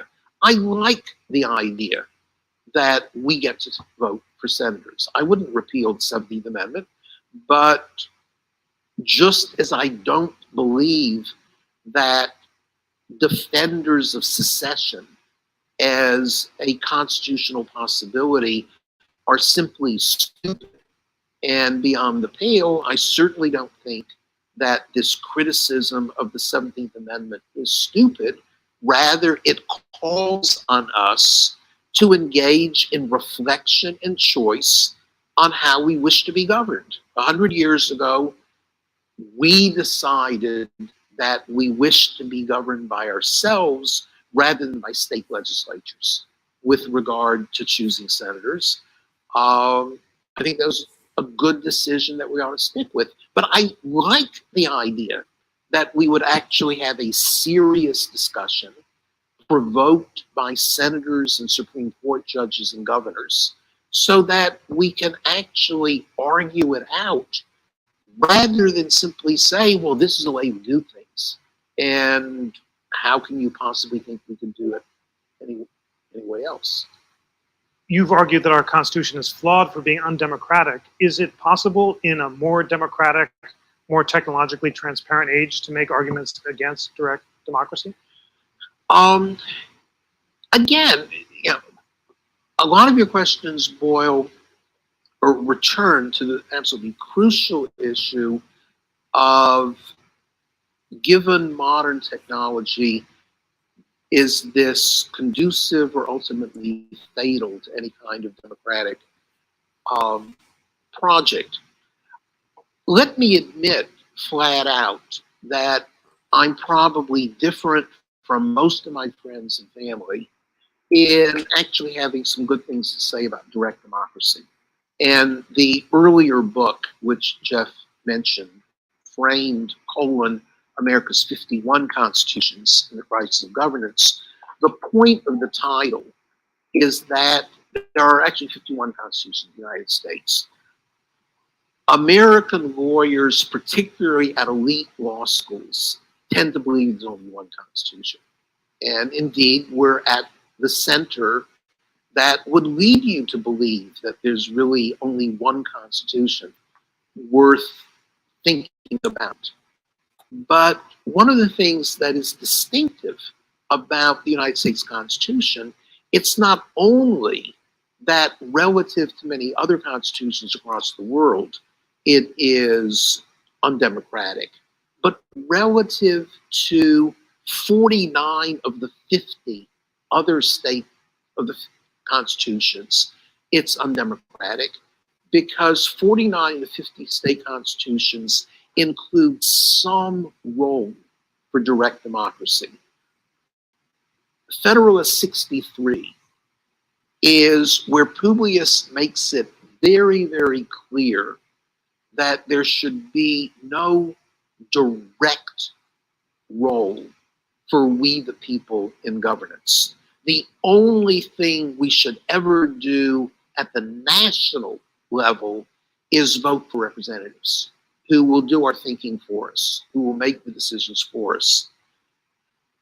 If you look at the states, as well as other countries around the world, including Switzerland or New Zealand, which we don't view as crazy countries, or within the United States, I like to focus on Maine and Ohio rather than California, because there is the widespread view, fair or not, that California is just crazy, whereas nobody ever says this about Maine or Ohio. But direct democracy can be a very important safety valve. And I think that one of the things that explains the tremendous anger in contemporary American politics, at the national level especially, is an all too plausible belief that elections really don't matter much at the national level. Because if you want to change things, if you like the status quo, then that's terrific. But if you actually think that change is necessary, and again, I don't think it matters from this perspective whether you're on the left, right, or center. We would have different notions of what are the principal challenges facing us and what kinds of changes we might need. But you realize that in order for anything truly significant to happen at the national level, you have to capture control of the House, the Senate, the presidency, and maybe even the Supreme Court.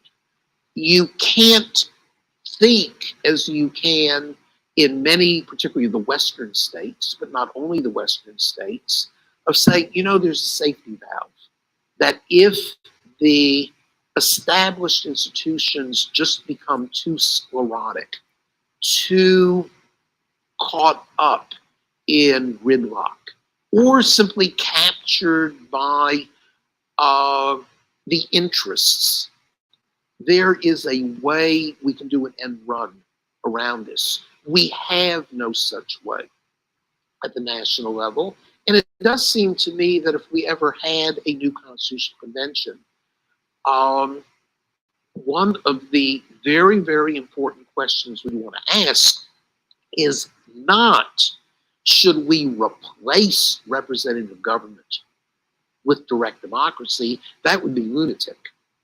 Rather, the correct question, I think, would be, did the founders make the right decision when they rejected even a scintilla of an iota of direct democracy and focus exclusively on representative democracy, including, and here it's valuable to go back to the 17th Amendment, including the Senate that wouldn't even be elected by the people, it would be state legislatures. We have this Byzantine system of the Electoral College that prevents direct election.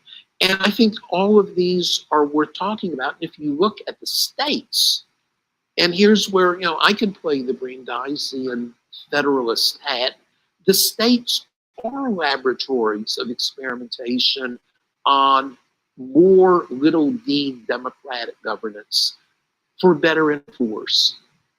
So we need to get to questions because they're great, and we haven't yet talked about Congress, the executive, the judiciary, the separation of powers, and the rest. You, years ago, commissioned a great, it's rather cheeky project where you asked me and a bunch of your other colleagues to write about constitutional stupidities. What was the worst provision of the Constitution? Out of all of the remaining aspects of the Federalist Papers that Publius discusses, what did he get most wrong?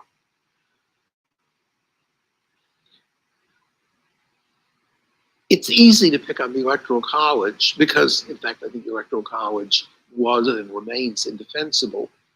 At a deeper level, I think what he gets most wrong is Federalist 49, which runs completely counter to the inspiration that I get from Federalist 1, Federalist 14 about thinking for ourselves, including the possibility of quite radical thinking for ourselves. Number 49 is the attack on Thomas Jefferson. You know, as I said before, you might actually think that number 1 was written by Jefferson if you didn't know who Publius was. You're not going to make that mistake with 49, because 49 is a thoroughgoing attack on Jefferson and Jefferson's belief that it would be a good idea to have frequent conventions and return to the people for reflection and choice and how we ought to be governed into the future. Instead, the theme of 49 is this is really dangerous. What you need is veneration. You need to recognize that the planets were almost uniquely aligned in Philadelphia in 1787. It was never going to happen again. And Jefferson is just a dangerous lunatic. And at a deep level, I think that is the most problematic of the 85 essays, because, you know, as you know, there are people who say the Electoral College isn't one of the great features of our system, but at the end of the day, it is that important, and we could argue, you know, for quite a bit about what the empirical evidence would show. But this attitude that the Constitution is simply to be venerated rather than to be reflected on is what I am most deeply critical of. Great. Well, in that Jeffersonian spirit, we have a question which asks you to reflect further on that. The question says, pause it for a minute. Join the conversation. Suggests that we talk about the Constitution. Your title, An Argument Open to All, suggests that we should argue as the federal. And I think it was Double Dog that he made a comment about the guy being a liberal. Yes, the guy is actually a liberal. I will say that right now. I forgot to say that. But we can also pick apart with what he's saying. We can hear that side of the argument.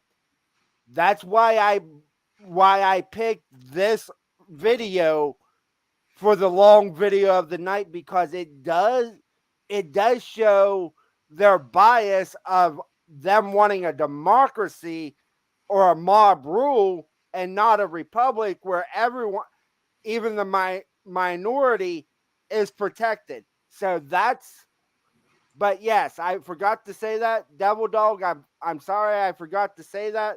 But yes, the guy is actually a liberal, and he...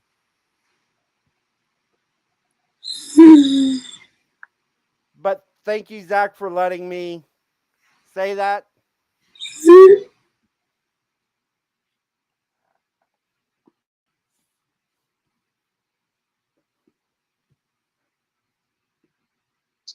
Whether or not we should have a constitution.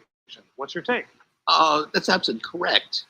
I mean, I would say, and I'll put on yet a third hat of political science, my first degree, that I do think any moderately complex society needs a written constitution, largely on the structural aspects. You can have an unwritten constitution and a lot of custom with regard actually to protecting rights. But it's where you have to decide, okay, who's going to be able to make the laws? How are they going to get to the office in the first place? How long can they stay around? Those really aren't subject to, well, there'll be a reasonable number of people who will be elected for a reasonable length of time. No, you really want to say, you're in here for 4 years, there are going to be 100 of them or whatever. So the question is not whether we need a constitution or not. We do need a constitution. The question is, to what extent are we well served in 2015 by the constitution we have today? Are there, again, citing Publius, are there imbecilic features of the Constitution that we ought to modify? And maybe yes, maybe no. You know, the person writing the question got it absolutely right. What I want to promote, and what I think Publius does promote, is an argument open to all. Let's talk about it. And that's what I really see lacking so much in contemporary politics. We prefer to attack our opponents as bad people or whatever. We don't talk about the extent to which our institutions are well structured to allow governance. I think we have time. Well, two questions if you answer this one quickly, because it's a good one. And then I'll give you the last one. With so many politicians and political leaders speaking out against Washington, the role of central government, is there a modern Publius speaking for the role of a national government and a national people today? Yeah, terrific question. Quick answer is not enough. Again, you know, we talked about any names though, and who would be close?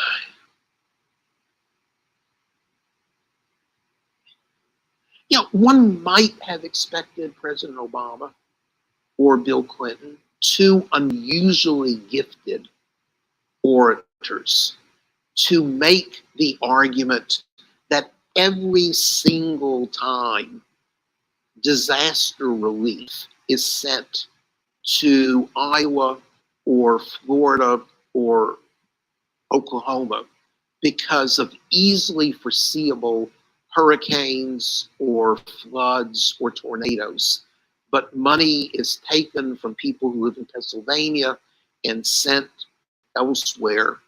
This is a national welfare state in action based on the premise that for all of our differences, we really are part of a common country. So if tornadoes wipe out a community in Kansas, Oklahoma, then we in Massachusetts or you in Pennsylvania will help out through taxes. Clinton and Obama really haven't done this. Governors, including our former governor, Rick Perry, was not hesitant to ask for disaster relief. And the president signing the forms never really made the argument that I think they ought to make. Okay, so far then, no Publius. We'll have to keep thinking. Last question is open-ended but meaningful. The framers expected people in certain roles to behave certain ways, including, as you've discussed, completely excluding the people in their direct capacity from any policymaking role. Thinking forward in the 21st century, what new roles might be expected of the people that could be addressed in law and in the Constitution? Yeah, I don't know that it's a new role. I think that the naive expectation, here's where your discussion with Mel is so relevant. When you read, with such genuine passion from the Whitney dissent, and it is one of the great opinions in American history, there's no doubt about that. He was an Athenian. What Brandeis said is that the best life is one that engages with public affairs. It is not the private life. Most of us disagree, either theoretically or simply in terms of our behavior, that the demands of private life are very real. You can't scoff at people who say, I don't have enough time to read a book like this, or really to become up to speed on the pros or cons of the Trans-Pacific Trade Agreement. I have to try to feed my family, or the like. And that was the central question in 1787. It's the central question today. What we saw, my wife and I saw Hamilton Sunday afternoon, and what united Hamilton and Jefferson, John Adams, is that they were completely political people in the best sense of the word. They left their families behind to go to London or Paris or become Secretary of the Treasury. And I think one can say, whatever one's views of Hamilton or Jefferson, it's pretty hard to be both at one and the same time, that each was genuinely Publian in being committed to, creating a country that they wanted to live in as citizens. And how do you generate that spirit? I don't know. Beautiful. Well, I'm going to encourage that point and to say that, as on that Brandeisian note, you realize the importance of what you've done today, ladies and gentlemen, for coming here for Bill of Rights Day. You have listened to complicated arguments. You've listened attentively. I've seen your eyes. You've engaged with them. And you followed Brandeis's counsel that the greatest threat to freedom is an inert people, that public discussion is a political duty, that is the fundamental principle of an American government. If we will govern by the light of reason, we must let our minds be bold. You are embracing and embodying that notion. So are our great C-SPAN viewers. I do have to use this Brandeisian appeal. Zach, yeah, you can stop it there. But Zach, what did you think? Did he lay out, even though he was a liberal, did he explain the Federalist Papers?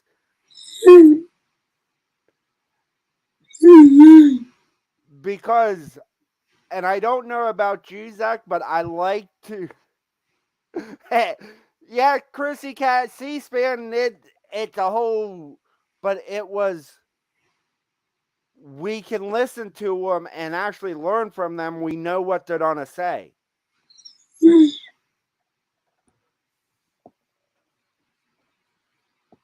And you got anything you want to say, Mr. Zach? Nope. Say it, brother. Say it like you mean it. That's what I gotta say.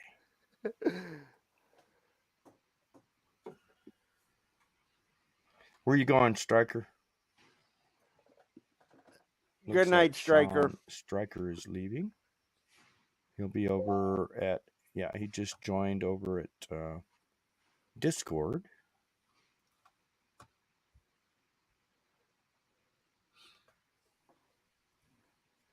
You But know, our Ricky, what founding do you fathers. think? Go ahead. What do you think of the video? Even though the guy was liberal, what do you think of the video? I would never play that video for anybody myself. In my opinion, the guy's a retard. He doesn't know the foundation. He doesn't know He doesn't know. He doesn't get it. You know, they're He might not scholars at a get college talking about their opinion, and true, opinion is like an asshole. Everybody's got one. and they all stink. We got to go back to the basics. What did the founding fathers say? What did they say? What did they didn't leave us out, even in today. You know, even in today's time, they gave us a backup. You know, even the way we look at it right now, in this perilous times that we're in, where the government has just taken over completely. Thank you, Kino. Uh, you know, our city is a corporation, our county is a corporation, our police department is funded by the city or the county, our law enforcement is totally corporation, our bar association, our judges and lawyers and everything, they're a corporation. Hello.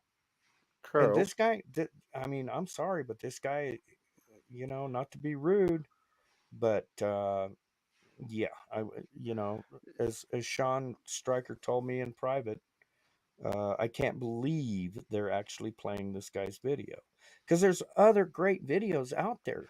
There's videos that were put together by our founding fathers. Go ahead.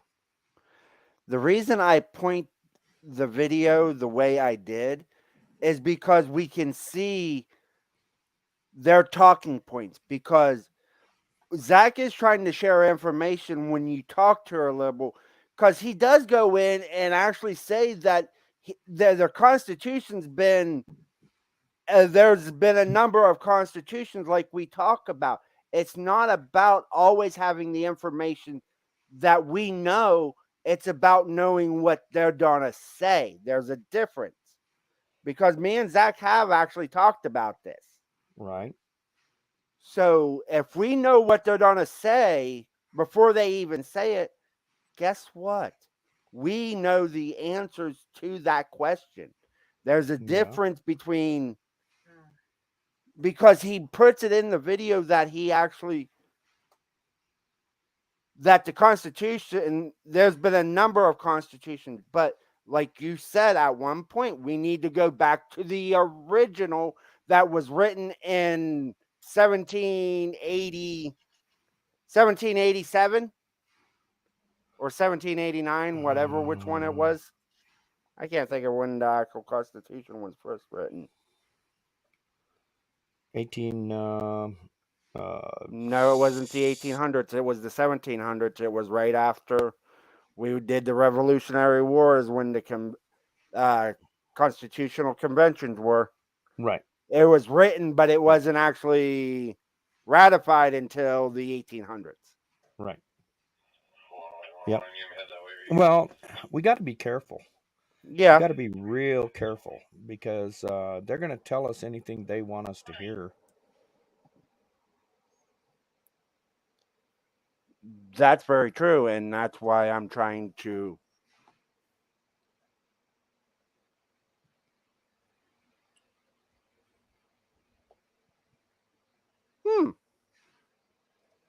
Sorry, I had to mute for radio. Tom makes background radio stuff. Tom made a heck of a point. I'm trying to see what Jack said.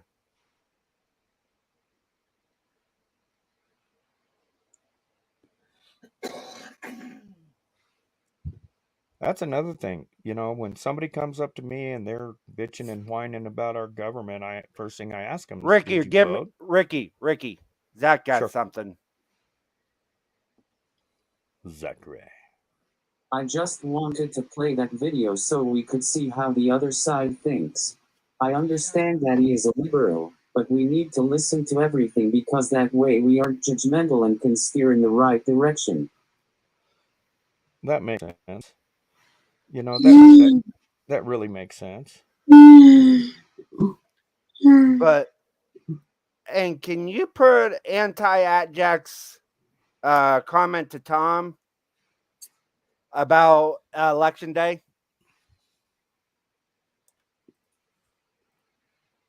Yeah. I look at it as freedom to do either, and if you don't, shut the F up. Yeah. Do you support making National Election Day a national non-working paid holiday, as well as states' large election? And Tom actually said, and I agree with Tom, yeah, make it a national holiday, because that way people. But yeah, what you guys think about Zach? What you think, and Ricky? What you think? Should we make it a national holiday? Well, the right now, elections in November. Right now, you know, it's set up so that we all have the right to leave work and go vote. One vote, paper ballots with an ID, and that's it. You know, no mail in, no this, no none of that, no. But yeah, I agree. It would be a great holiday because it's our country that is at stake. Very true. All right. What's the next video, Mr. Zach?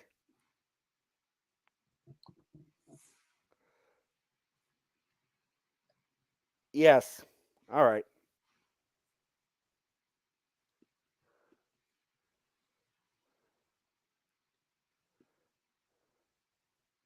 Yeah. That guy needs to get off the screen. People with ADHD save 10 hours studying with this Chrome extension. But no, by all means. Academy for Social Change presents the Federalist Papers. In 1783, the Revolutionary War ended. After 7 long, hard years, America had won their independence from Great Britain and could begin constructing a new nation.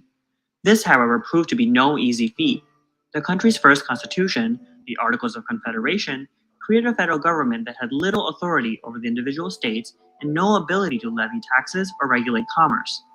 Many believed this government was inefficient and ineffective, and in May 1787, a constitutional convention was called to address these problems.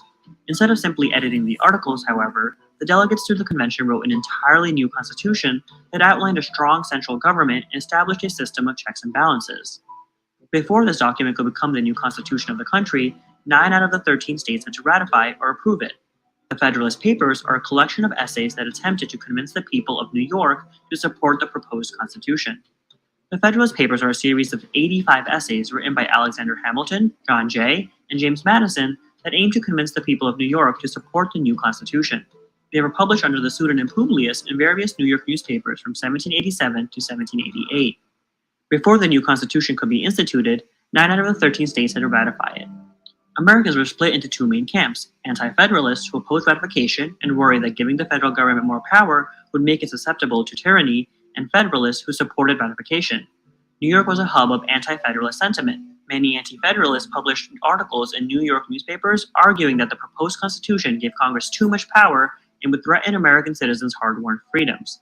In the midst of this, New York lawyer and federalist Alexander Hamilton decided to write a series of anonymous essays defending the Constitution. He recruited fellow convention delegates John Jay and James Madison to help. Plagued by rheumatism, John Jay wrote only 5 essays, while Madison penned 29 and Hamilton authored 51. The overarching argument of the Federalist Papers is that the Articles of Confederation were weak and ineffective, and that the proposed Constitution would remedy these problems by creating a stronger federal government without threatening the rights and freedoms of American citizens. The first group of essays explains that under the system set by the Articles, the federal government was too decentralized for America to be a strong international presence or effectively address internal rebellions. Subsequent sections defend the proposed Constitution, including a group of essays devoted to the importance of the federal government's power to levy taxes. Another large portion of these essays provides a comprehensive overview of the new structure of government proposed by the Constitution, including the system of checks and balances. Some of the essays are more famous than others. One of the most influential was Federalist 10, written by Madison, which which argues against the idea that the Republican governments, or governments in which political authority comes from the people, can only be successful in small countries. Madison argues that, in fact, larger countries are more conducive to successful Republican governments because they're more heterogeneous and better able to balance the competing interests of different factions. Another particularly famous essay, Federalist 51, details the importance of checks and balances, arguing that this system protects against tyranny similar to what Americans suffered at the hands of the British. You must first enable the government to control the governed, and in the next place oblige it to control itself. Madison wrote explaining that since both individuals and governments are fallible and prone to mistakes, a government must have checks on its power. At the time of the publication, the Federalist Papers were enormously influential. Few people outside of New York read them, and they were not successful in convincing a majority of New Yorkers to support the Constitution. The state sent more anti-Federalists than Federalists to the state ratification convention. However, New York did end up voting to support the new document. In July 1788, a small majority of delegates voted for ratification on the condition that a list of amendments detailing additional rights were added to the Constitution. This list became the Bill of Rights and was drafted by Madison in 1789. Today, the Federalist Papers are one of the most important resources we have for interpreting and understanding the original meaning of the Constitution.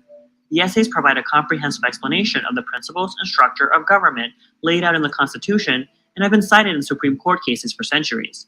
In 1803, for instance, the Supreme Court cited Federalist 78 in its decision in Marbury v. Madison, which affirmed judicial review of the power of federal courts to determine if a statute is unconstitutional. In the years since, the court has cited the essays dozens of times in a variety of decisions, and it will undoubtedly continue to do so, demonstrating the importance of the Federalist Papers to the country today. Now it's your time to think further. What are some other documents that were used to convince the American public of something during the Revolutionary War period? How do they compare to the Federalist Papers?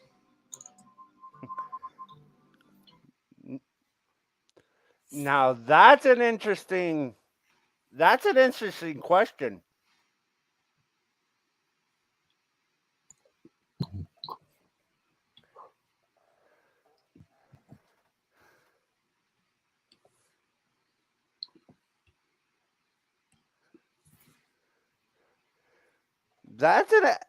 At the end of the video, that's an interesting question.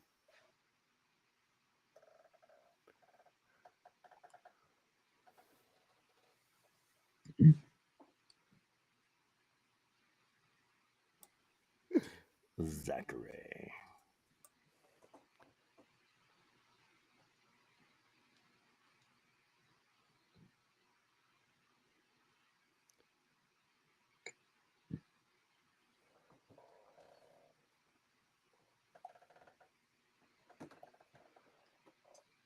But the video I put in the private chat, that might be a good one to go over on down the road. See, that's exactly why we need to return to this, because we are basically under tyranny and we need to get back to the actual documents so we can get everything in order again. Mm-hmm. I agree 100%. And I don't mean to harp on this, but so what do? What is the solution? Do we go kinetic and see if we can arrest everybody and get killed? You know? Or is there a solution that our founding fathers left for us? A key. A key. Is there a key? Is there a key that our founding fathers left for us? That we, the people, have control no matter what? What would that key be?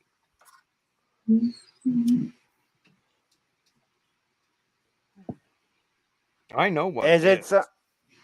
I'm trying to think. I can't think of what it is off the top of my head. Okay, so what's the First Amendment?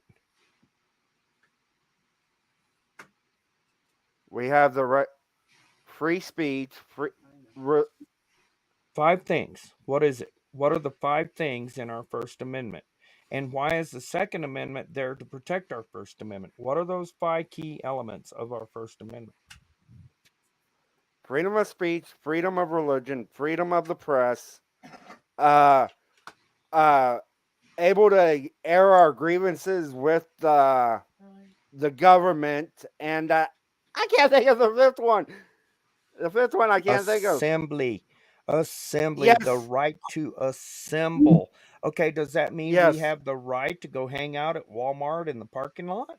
Is that what they're talking about? Or is it something No. else? What is assembly? If the people are assembling, what are they doing?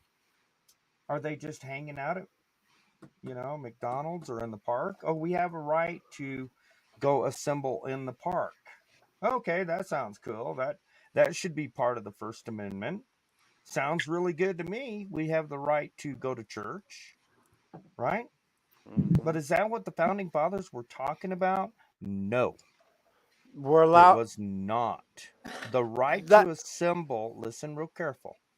The right to assemble is our right as we the people in self-governance. Self-governance. We don't have to listen to the Bar Association and the judges and all these guys telling us what to do and how to act. We don't have to listen to the county commissioners making new codes and statutes because your fence is the wrong color. We're going to give you a citation because you have too many cars on your property. An HOA, homeowners association, that's totally different. But what about assembly? What are they talking about? What did our founding fathers mean when we have the right to assemble? It's self-governance. Ricky. Yes. 1 minute. Yes. Assembly is basically getting us together to overthrow the government and make it under us. I would agree 100%, but I wouldn't say overthrow the government. Now, remember, the government is in place because there was a contract made in 1871 with a company called the Virginia Company. It was right after the Civil War. The United States was devastated. We didn't have anything because of the Civil War. Okay, real simple. So the dumbass Lincoln made a contract with the foreign government, with a foreign company called the Virginia Company, to give us 19 things here in the United States. Well, they came over here and established the Bar Association and then realized, well, holy crap, we can make a lot of money with this Bar Association. And instead of 19 things for us, they kept going and going and going and making more rules and statutes and codes and on and on and on. Holy crap. You walk outside, you're practicing law. You don't know what you did wrong until they arrest you. There's so many rules and regulations in law. But that's because of the Virginia Company and the corporate United States of America called Washington, D.C. And I could go real deep into that.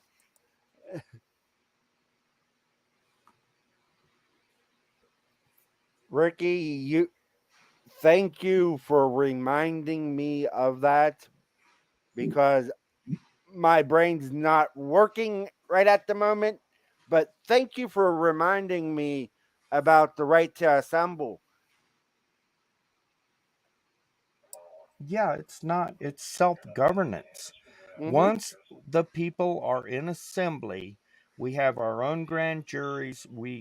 If there's no victim, there's no crime. But if my neighbor knocks down my fence post and he ain't gonna fix it, then I bring it before we the people, the grand jury. And then if the grand jury finds that it is something that needs to be investigated, then the grand jury, we the people, by the way, us, we the people, you guys, me, we the people in We the people. self-governance, then the grand jury, it's so simple, guys. Then the grand jury makes an indictment, has an investigator go out and check it out. So sort of the perfect example is what's going on in New York City with the Southern District of New York, because a grand jury put charges against a certain somebody that has very deep ties with a certain people. Let's put it that way, because I don't want something to happen. to any of us, so I'll just go with that one. Okay, so was it a general jural assembly formed by we the people, or was it a corporation, a corporate jural assembly through the bar association? And I'll give you a good example of that is if you go to court and you want a jury trial, then the court system, the bar association, judges, and the court system get together and form a jury. It's either 6 or 12, depending on what situation is. Who is forming that grand jury, or who is forming that jury? It's the corporation. The bar association is forming that jury. The grand jury is no different from that because it's still a grand jury that they put together. Here's another example of that.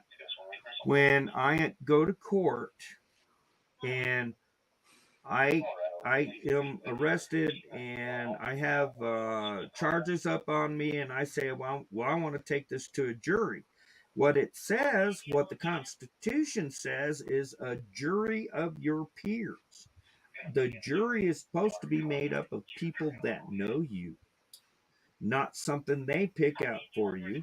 Because when they pick out something for you, the first thing they are going to do is pick out a jury that is biased against you in the first place. Very so true. that they, the corporation, the bar association, the court system, whatever, they can make more money on you. That's their objective. The police department, the sheriff's department work for the bar association corporation because they are making revenue for that corporation, just like Walmart or McDonald's. And I yield. Thanks for letting me rant.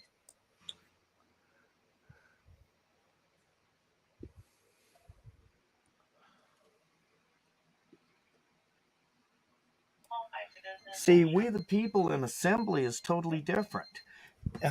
Okay, so it would be a grand jury made up of your neighbors. And we would convene over situations. So you knocked over your neighbor's fence post and you're not going to put it up, right? You know, well, you're going to have to fix that. You're going to have to go ahead and fix that. I don't know what we're going to do to you. You know, we may kick you in the shin or something if you don't. But that's the difference between us and them and they. They are not here for us. And I yield again.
Zach, February 1.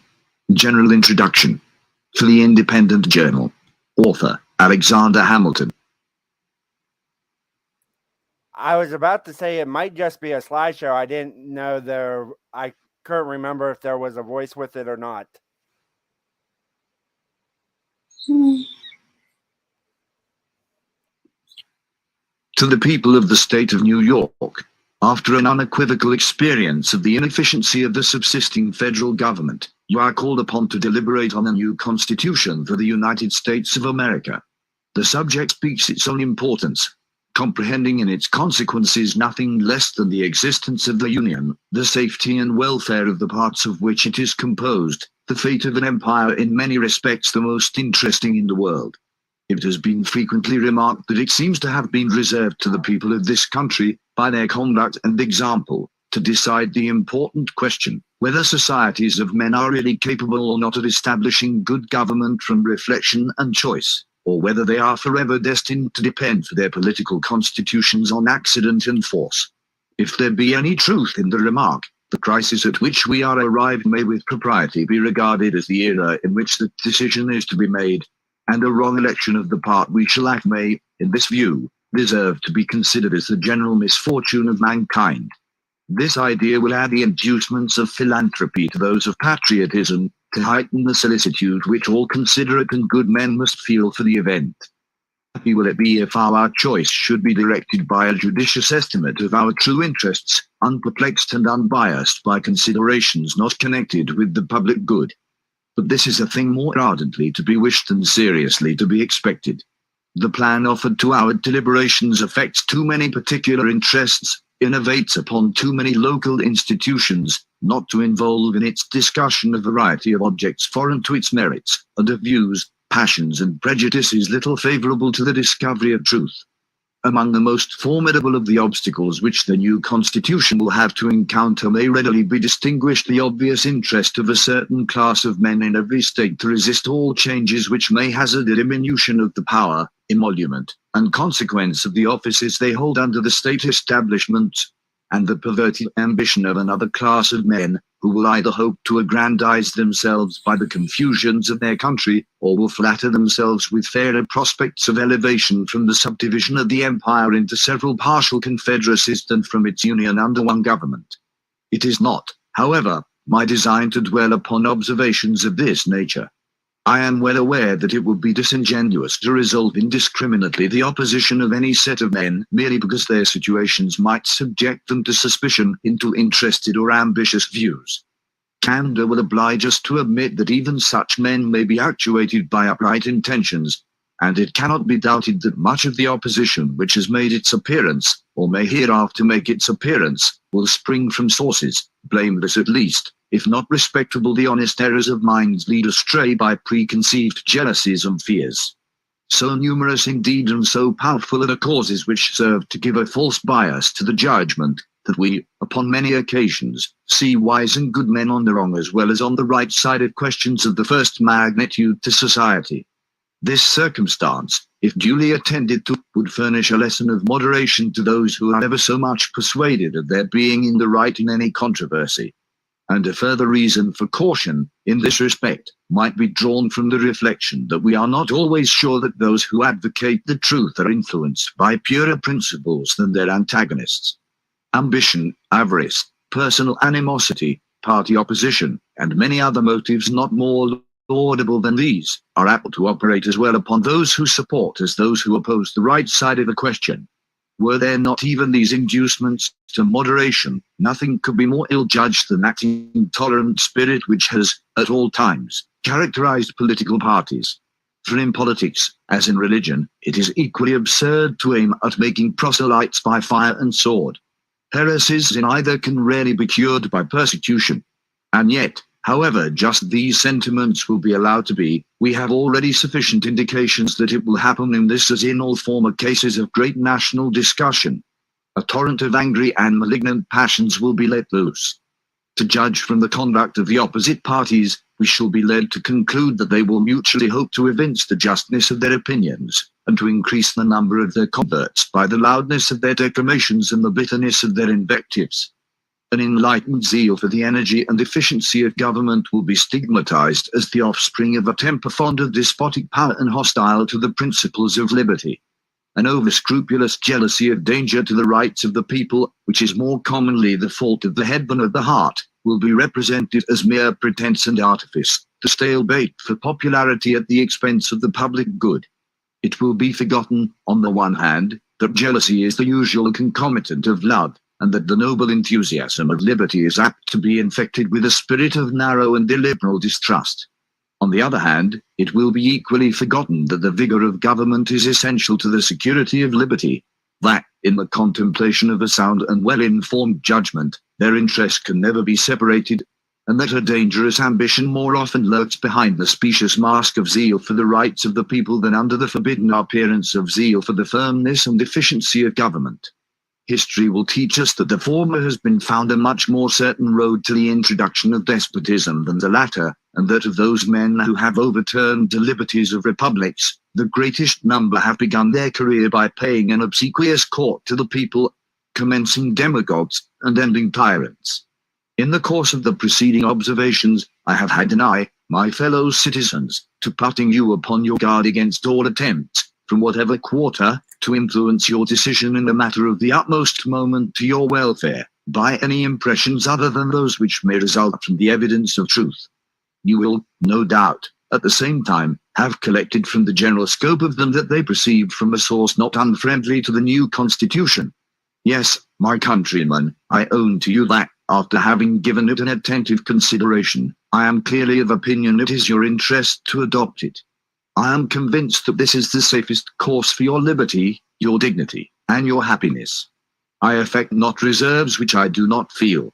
I will not amuse you with an appearance of deliberation when I have decided. I frankly acknowledge to you my convictions, and I will freely lay before you the reasons on which they are founded. The consciousness of good intentions disdains ambiguity. I shall not, however, multiply professions on this head. My motives must remain in the depository of my own breast. My arguments will be open to all, and may be judged of by all. They shall at least be offered in a spirit which will not disgrace the cause of truth. I propose, in a series of papers, to discuss the following interesting particulars: the utility of the Union to your political prosperity, the insufficiency of the present Confederation to preserve that Union, the necessity of a government at least equally energetic with the one proposed, to the attainment of this object, the conformity of the proposed Constitution to the true principles of republican government, its analogy to your own state constitution, and lastly, the additional security which its adoption will afford to the preservation of that species of government, to liberty, and to property. In the progress of this discussion I shall endeavor to give a satisfactory answer to all the objections which shall have made their appearance that may seem to have any claim to your attention. It may perhaps be thought superfluous to offer arguments to prove the utility of the Union, a point, no doubt, deeply engraved on the hearts of the great body of the people in every state, and one, which it may be imagined, has no adversaries. But the fact is, that we already hear it whispered in the private circles of those who oppose the new constitution, that the 13 states are of too great extent for any general system, and that we must of necessity resort to separate confederacies of distinct portions of the whole. This doctrine will, in all probability, be gradually propagated, till it has votaries enough to countenance an open avowal of it. For nothing can be the more evident, to those who are able to take an enlarged view of the subject, than the alternative of an adoption of the new constitution or a dismemberment of the Union. It will therefore be of use to begin by examining the advantages of that Union, the certain evils, and the probable dangers, to which every state will be exposed from its dissolution. This shall accordingly constitute the subject of my next address. Publius.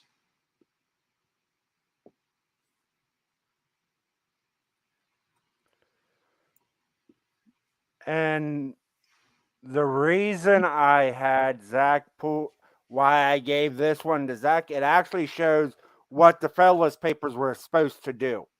It was given the Federalist Papers, number 1.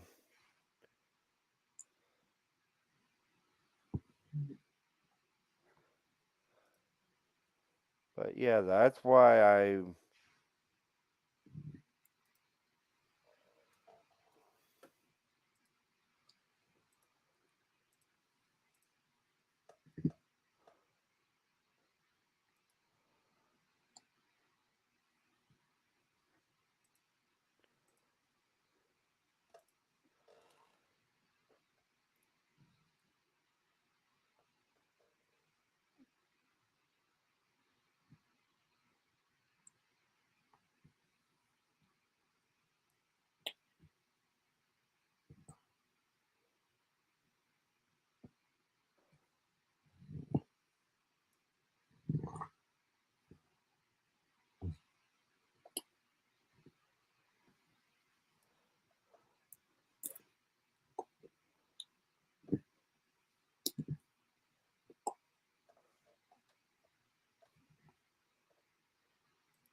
So we doing Mr. Ricky's one next?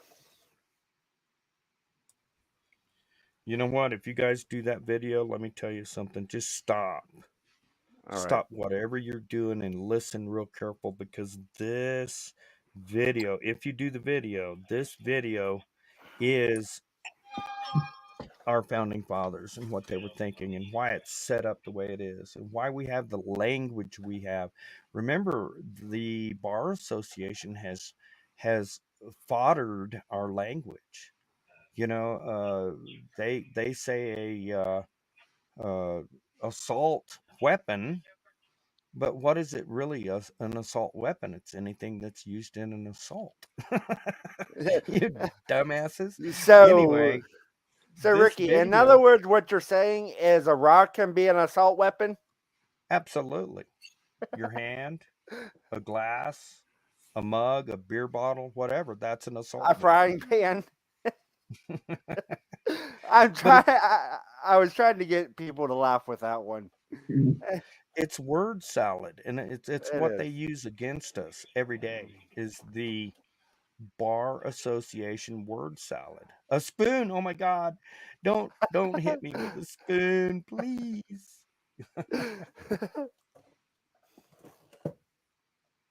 The video I just played, it was basically giving the American people instructions, correct, Angry? Correct, Zach. It was giving us what the Federalist Papers were all, the 85 letters or articles. But yeah, it gives us a brief description of everything. And I don't know who said it, and whoever said it, that it was Zach sounded a lot like a professor tonight. Well, Zach is our professor. He's our professor in the truth of what the Constitution's actually supposed to be. So I would agree with that. I love Zach. Very wise, very intelligent.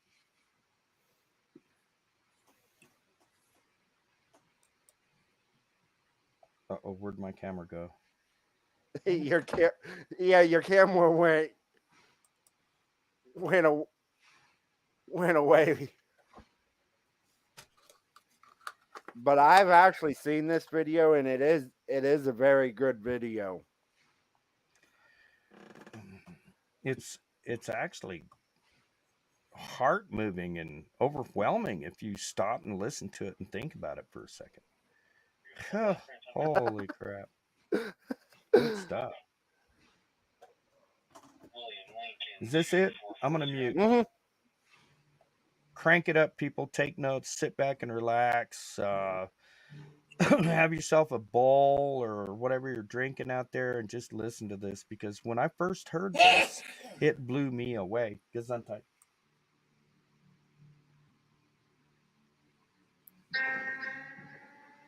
There's nothing like bones to remind you of your heritage.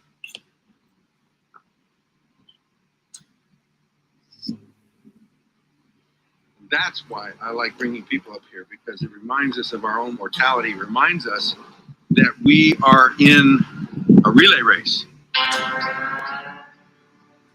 We're in a generational relay race. And they understood that.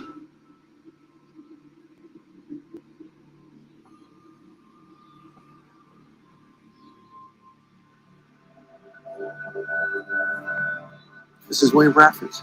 Great. That's him. He's the governor for 30 years of the Pilgrim Colony, who lost his wife, the first winter, who fell off the back of the Mayflower. She was the first one to die. He's one of those that survived the first winter. He's one that went on and became their governor and their faithful leader for all this time. And they built this for him many years later. He did put a Hebrew inscription that says, Jehovah is our help.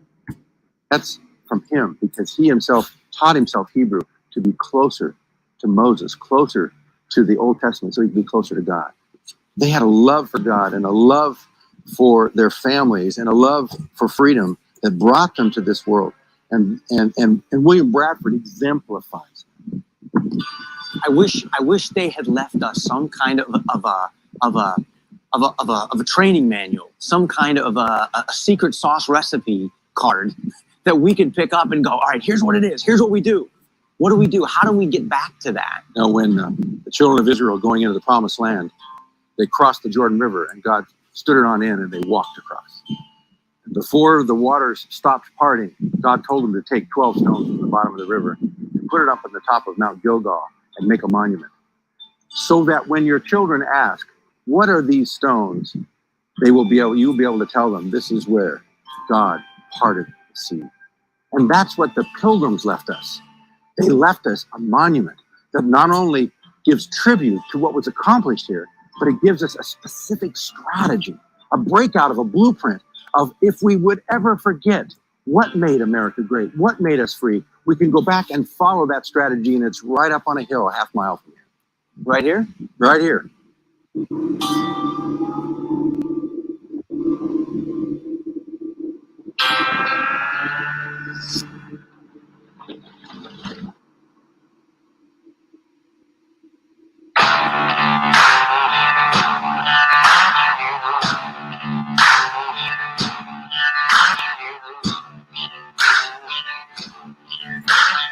This thing is huge.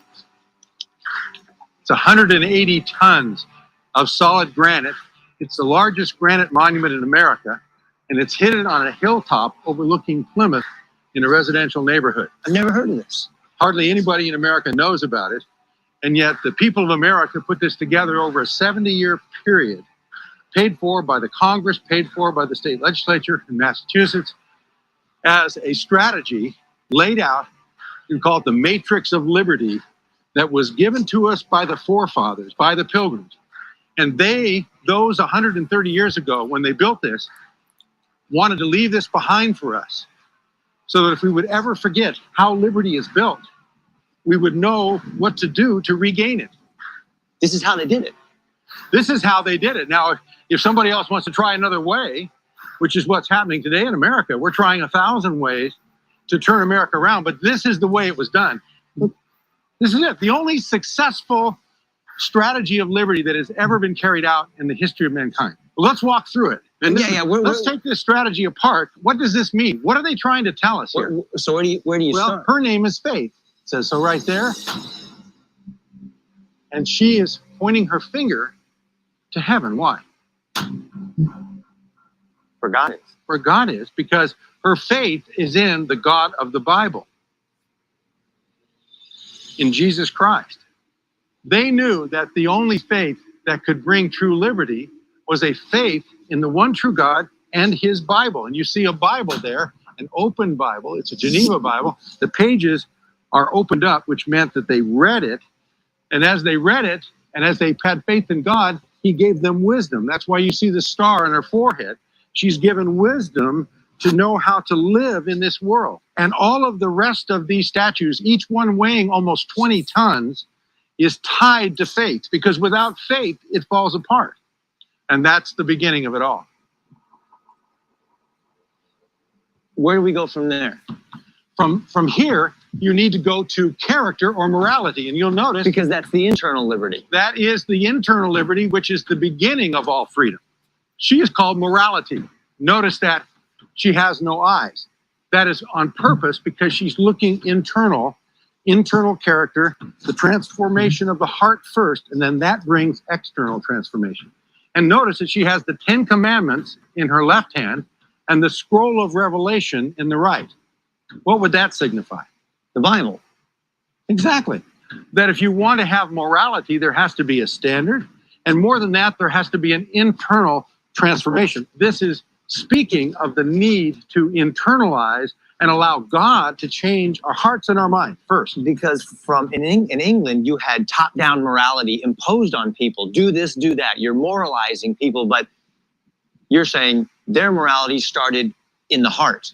In the heart. It had to be changed here. They realized Inside. just because you said you were a member of a church like the Church of England didn't make you a Christian. And you see this over on the side. The side statues give an explanation of what the meaning of this is for us. That's why we need the evangelist. You see the evangel here writing down the Gospels. And there's a need for evangelists. Why? Because we need to have the gospel of the great liberating gospel of Christ that says he came to set us free. First, So this is completely contrary to the way the rest of the world had done it up to this point.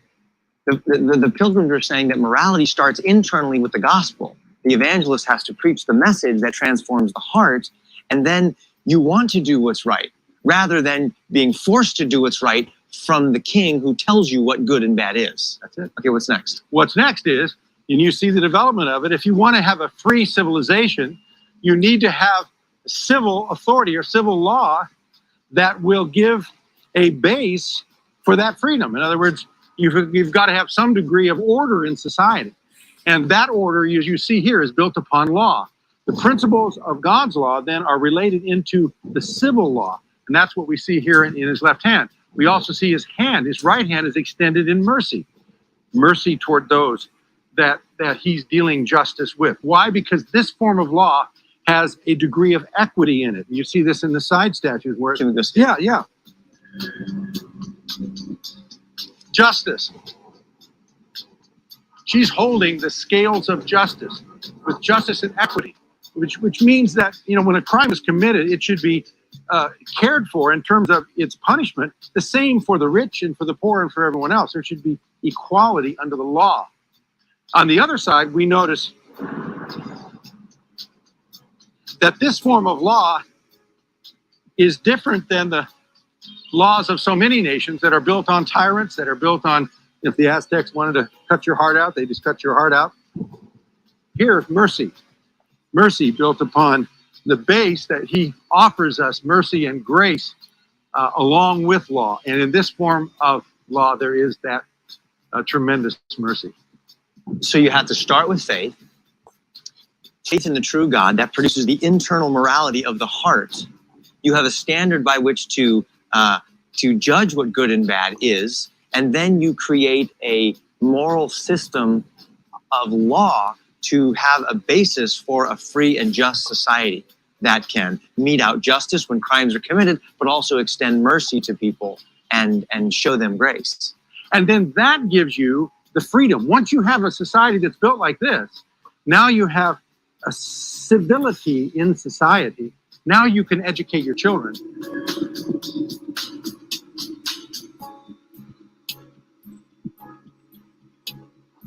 Here, they could train them. And you see the lady here in the statue of education.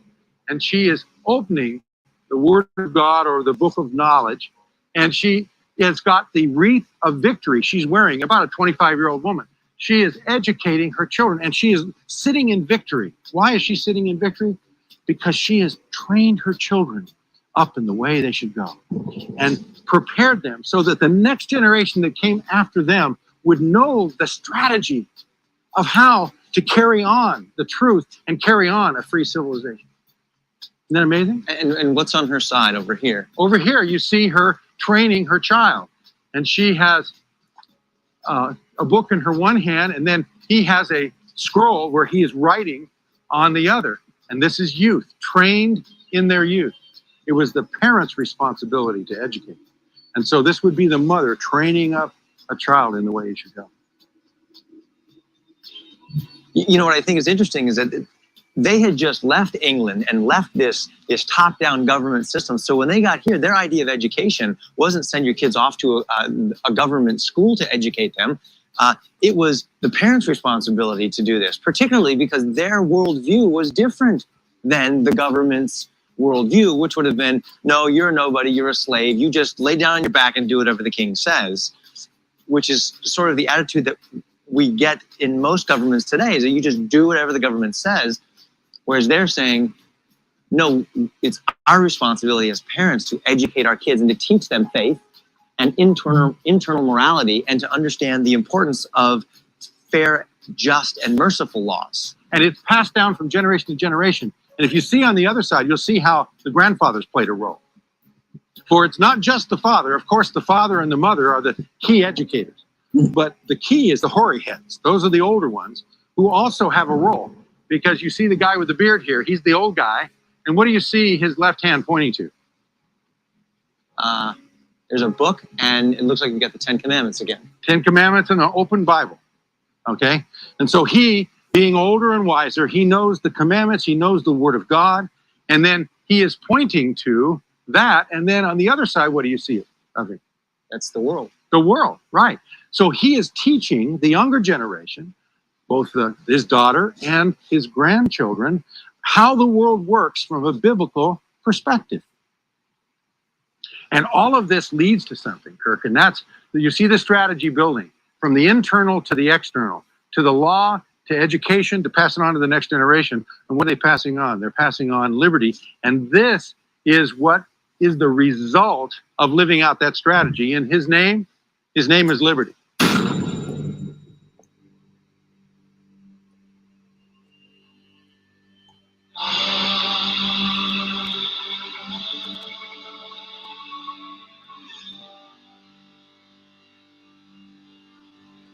We call him Liberty Man.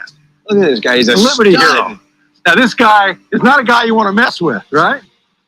And he's seated in liberty. Okay, explain who this guy is. Liberty Man. Liberty Man, the liberty hero that he represents, is the fruit. He is the result of obeying the matrix of liberty that you see on this monument.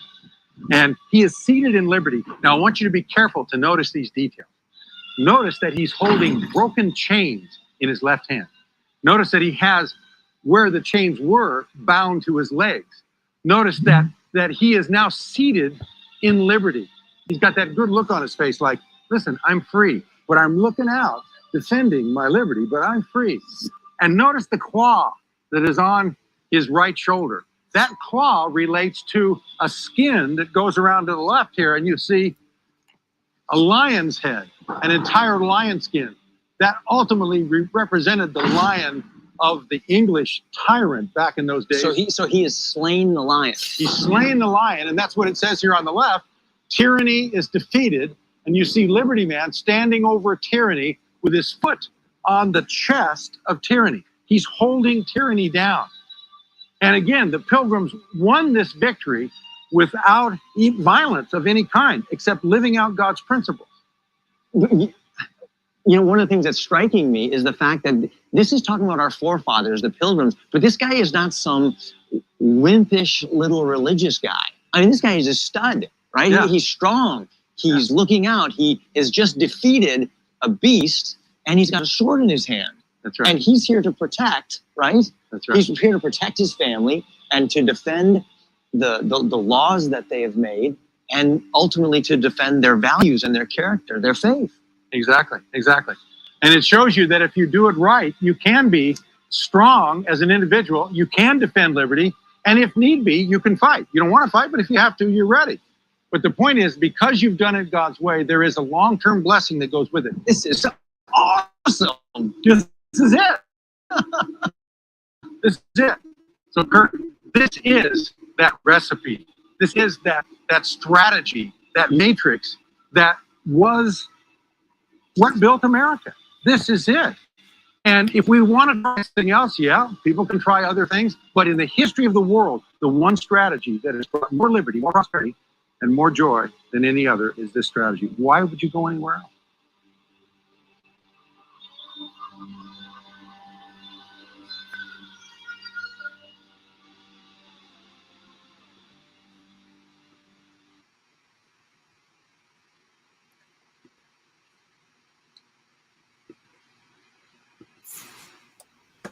Well, there you go. My favorite video of all times, like I said before, I saw this video and I fell back in my chair, and I'm in awe of the fact that I didn't even know this statue existed, or this monument, or whatever you call it. You know, it's right here in the United States. Nobody told me about this. And I swear, I sit back in my chair, and I kind of got a little emotional, thinking that, oh my God, our founding fathers didn't leave us without a recipe to stay in control of our world. And I yelled with that because I got radio going on in the background that's driving me crazy.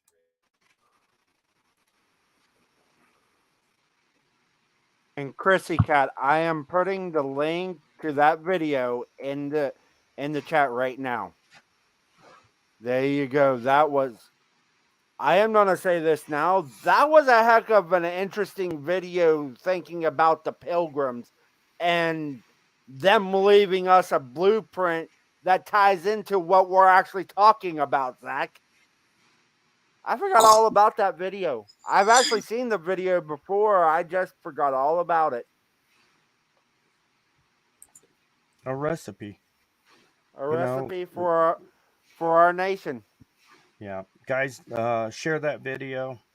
Watch it 2 or 3 times and think about it. I've watched it. Well, I watched it again right now. I mean, must have been probably 25, 35, maybe even 40 times I've watched that video because I share it with people because the message is legit. But nobody told me about that when I was growing up and going to school. Of course, I was doing drugs and smoking dope and drinking beer and not really going to school, so that doesn't count. That was truly amazing and kind of mind-blowing. Yeah, it was. It was to me when I first saw it, and it's like, man, over and over and over, I'd listen to that in awe of the message. That the message is they did not leave us without a recipe for success. And we can do this, guys. We can do this. We don't have to go kinetic. We can do this just acting out like, each and every person is a voice. And all you got to do is put your hand up and say, yeah, I want to get me some of that. I want to be part of that. Go find the pissed off people out there in your county and say, hey, but we should go back to the original Constitution and where we, the people, were supposed to be in control. Anyway, go ahead. And Unspecified V puts it perfectly. Her comment saying, when we turned our backs on God, our country started to pretty much go to hell. Our country is a mess since we turned our backs on God.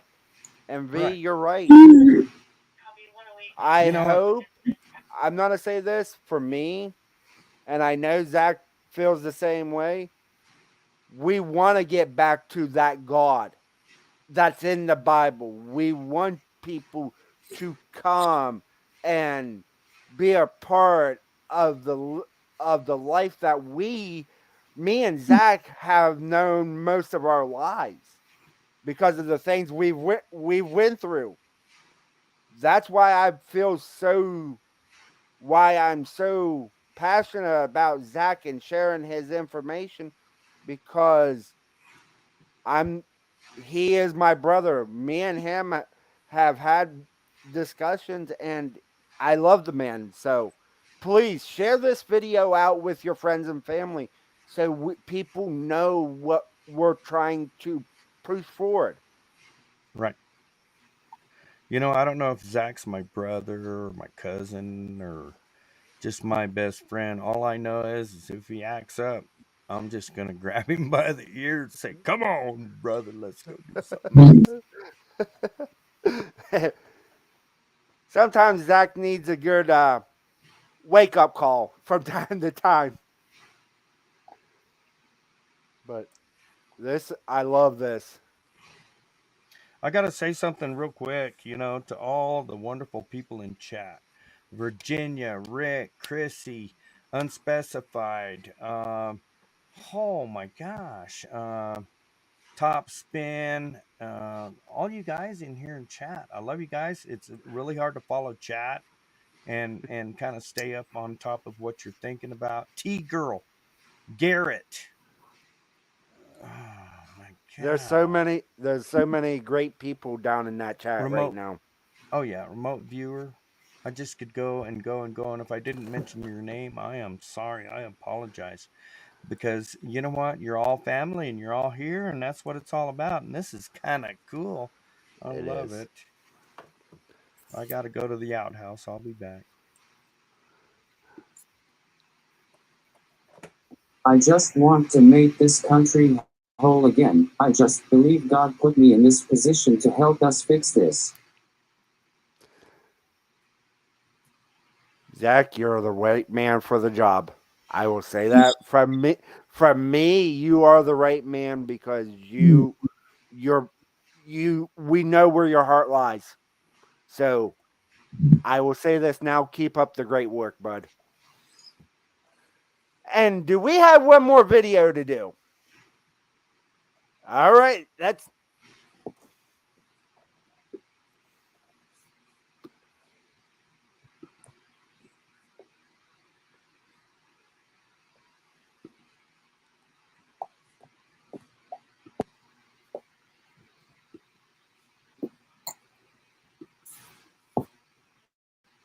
I'm going to call it right now. I think I found the single biggest product sale hack of 2020. It's this Google Chrome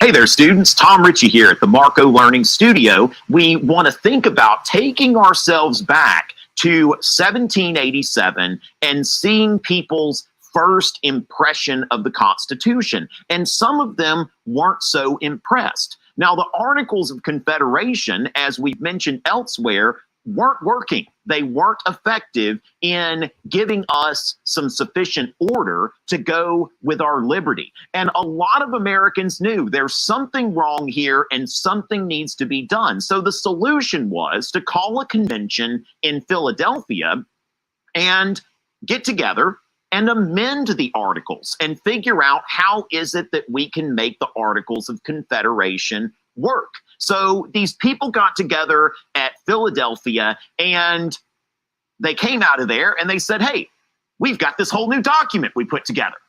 And it's like, what? I mean, we sent you there to amend the Articles, and now we've got this new document that, first of all, gives these strange new powers to the central government, the power to tax, the power to control interstate commerce. It creates 3 branches of government, not just a Congress, but then an executive branch headed by a single individual, one person in charge of administering the whole executive branch. Then there is a federal judiciary on top of that. And there is a federal court system on top of that. And a lot of people looked at this and they thought, this seems kind of counter-revolutionary. We fought a revolution in order to get rid of this outside government that had control over the states and threatened the liberties of the American people. Some folks asked, what is this? This looks like it's going to be the British 2.0. And these people, during the debates on the ratification of the Constitution, now ratification means to approve the Constitution. There was a process defined in the Constitution, whereas the Constitution will be ratified by 9 out of 13 states. It'll take effect when 9 states ratified it. Those who opposed the Constitution became known as anti-federalist, while those who supported the Constitution were known as Federalists. Now, what we have here are 2 things that we want to keep in mind: federalism and republicanism. Now, federalism is where we have 2 levels of government. You have a central government, and then you have state governments, and each of those governments has its own sovereign power. So there are things that the states can do that the federal government cannot control. Now, that is distinct from a unitary government where you have a national government and then you have local governments that only have the powers that the national government gives them. So when you have a system of federalism, some powers are shared, some powers are only held by the central government, and some powers are only held by the states. So is this Constitution a federal constitution, or does it create a national unitary government? Now, the other thing that we want to think about here is the principle of republicanism. Now, when we have a republican form of government, that means that it is a government that is accountable to the people, a government that can be controlled by the people,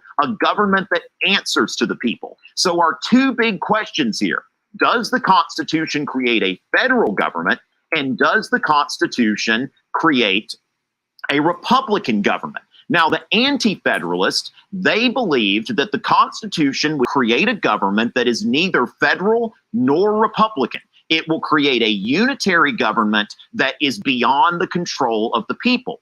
Now, they use pseudonyms like Brutus. Now, when we think of the name Brutus, we think about the conspiracy to assassinate Julius Caesar. And so to the anti-federalist, the Constitution is going to be a Caesar to the American Republic that is going to transform our revolutionary government into a dictatorship.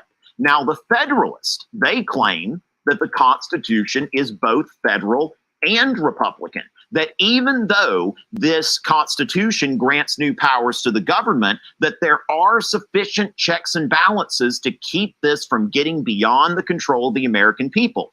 Furthermore, they argue that the Constitution does have safeguards to protect the rights of the states and the people. Now, the writers of the Federalist Papers use the pseudonym Publius, coming from an old consul of the Roman Republic that people suspected him of trying to make himself a king and bring back the Roman monarchy. Now, Publius Valerius Publicola, as he was called, the people's friend, he demonstrated to the Roman people that, no, I'm actually not a king, and actually passed a new law that said that anybody trying to set themselves up as the king in Rome is going to be killed. And so this is what they're saying here. When you think about Publius, the writers of the Federalist Papers, they understand what the anti-federalists are trying to say, that the Constitution is going to create this national monarchy, if you will. And what they're saying by choosing the pseudonym Publius is, no, you might suspect that the Constitution is going to do that, but the Constitution is your friend. Now, after the Philadelphia Convention, there were several states that ratified the Constitution very quickly, starting with Delaware. It's almost like dominoes falling, but the problem with the Federalists is that the dominoes stopped falling. Now, even though only 9 out of 13 states had to ratify the Constitution, if 2 of those non-ratifying states are Virginia and New York, 2 of the largest states and also strategically located, it's going to be kind of hard to form a government that Virginia and New York aren't on board with. So we want to note that the Federalist Papers are a collection of 85 essays written by James Madison, Alexander Hamilton, and John Jay. Now, out of those 85, John Jay only wrote 5 of them. So we're not going to mention him again. He got a strong start. He wrote numbers 2 through 5, and then later on, he just turned slacker, got sick or whatever, and wrote 1 more. So he only wrote 5 of them. We're not going to talk about him again. But 85 essays, all addressed to the people of the state of New York. Now, the state of New York was Hamilton's home state. Now, James Madison, who was from Virginia, decided that he was going to help out. So most of this is done by James Madison and Alexander Hamilton, writing to the people of the state of New York. Now, what we want to note here is that the Federalist Papers are often misunderstood to be an expository exercise. Papers that are just written to explain the Constitution to people, that all they're trying to do is, hey, here's what the Constitution says. But that's not primarily what they're trying to do. That this was a persuasive exercise. This was written to an audience of people who were on track not to ratify the Constitution. So the primary purpose of the Federalist Papers was not just to explain what the Constitution said, but to try to persuade people that this proposed government is both federal and Republican, and it is not a threat to the rights of the states, to federalism, or to the liberties of the people, republicanism. This is demonstrated very well by James Madison in Federalist 45, where he wrote, "The powers delegated by the proposed Constitution to the federal government are few and defined. Those which are to remain in the state governments are numerous and indefinite." Now, we want to note here that when you look at Madison's Federalist Papers, there's a little bit different of a tone than Hamilton. Now, James Madison most famously wrote Federalist 10 and Federalist 51. And in these essays, Madison, even though Madison is trying to persuade people to ratify the Constitution, he really believes in what he's writing. Madison seems to truly believe that the Constitution created a good balance between the central government and the states, that it gave the central government enough power, but that it still protected the rights of the states. Madison's writing is much more academic. It's actually quite boring when you read Madison because he's really nerdy in his explanations and really trying to make sure that people realize from his perspective that the states are going to be safe. The people are going to be safe. Now, Alexander Hamilton, on the other hand, really envisioned, when you look at the notes from the Constitutional Convention, Hamilton envisioned a unitary national government. That's what he wanted. And for Hamilton, the Constitution was really a means to an end in order to bring about a stronger central government that would get the pesky states kind of out of the way. So when Hamilton's writing, you can see that he's trying a little harder. Hamilton's got kind of a used car salesman vibe. Sometimes I refer to Hamilton as the greatest con artist in the history of the United States. And I mean that as a compliment because Hamilton is trying to say, no, you don't need to be scared of this. You don't need to be scared of that. This government's going to be harmless. And then later on, Hamilton is going to use the Constitution to promote as centralized of a government as he can get.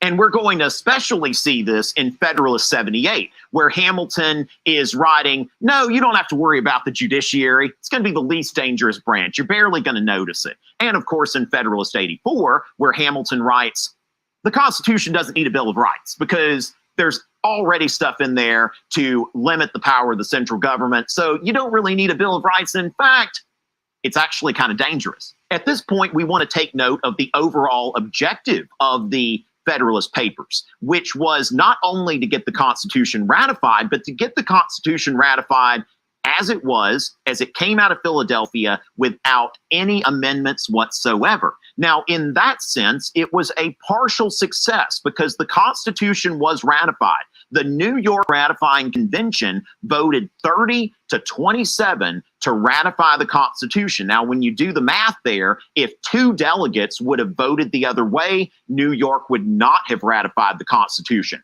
So it was a razor-thin margin, but also, why did they vote 30 to 27? And that is because delegates in Virginia and New York were assured that if the Constitution is ratified, the first thing that will be done is to add a Bill of Rights that will protect the rights of the people and the states. So in that sense, the writers of the Federalist Papers did not get exactly what they wanted, but the Constitution was ratified, and the Federalist Papers remain a great source of information about the Constitution and the Constitution as it was understood at that time, and what people who ratified the Constitution understood that they were ratifying. It's always a pleasure.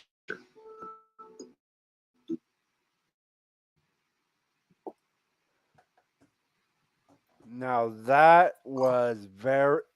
Zach, that was a good video. That was a very good video. You did a good job on that one.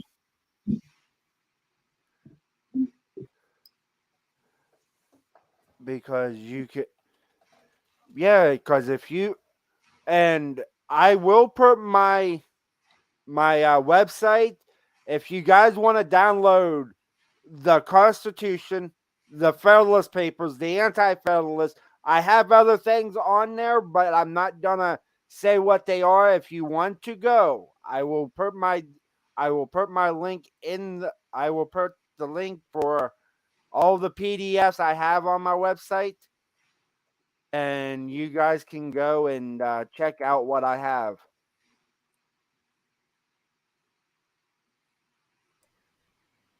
Drop your website in chat and also in private chat. I will put it in private.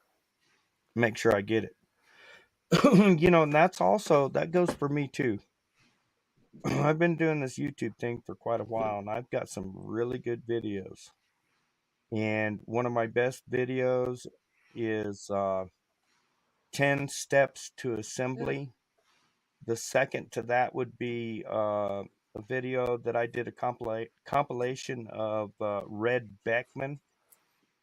both of those videos are about an hour long, but 2 hours a day or an hour a day to save your country. Come on, guys. It's all out there. It's all there. It's all right there in front of us. You saw the videos. And it's not about it's oh my God, I don't know what to say. It's not about, having audio trouble there and a cat. It's not about no, I'll do it this way. It is about us. It's about us doing something. Because remember, the founding fathers set it up so that we, the people, had something to do. But if everybody's sitting in their chair whining and moaning and groaning, going, I don't know what to do. Well, it's out there. There's something everybody can do. And I won't go into that at all because that's down a whole another conversation. But we all have a voice in this problem. But if we don't use our voice or put our hand up and say, hey, it's me, if we all don't do that, then we aren't doing anything. If we just bitch and moan and whine and grunt, oh, the country's gone to hell and I don't know what to do and I'm going to sit back in my chair and drink coffee. Well, sorry. That ain't working. That's not working anymore. Right. Yep. What are you saying, remote? Ricky? Did they have a squeal like that? Yeah. I've Ricky. known the squeal. Zach wants to say something. Yes, I yield. Do you guys have any final thoughts on this topic?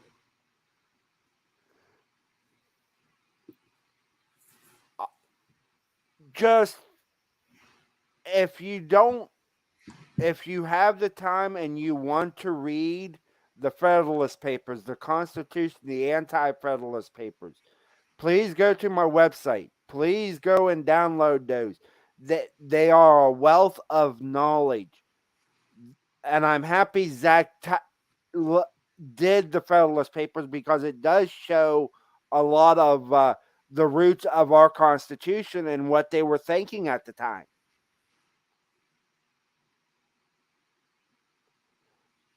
But that's my 2 cents.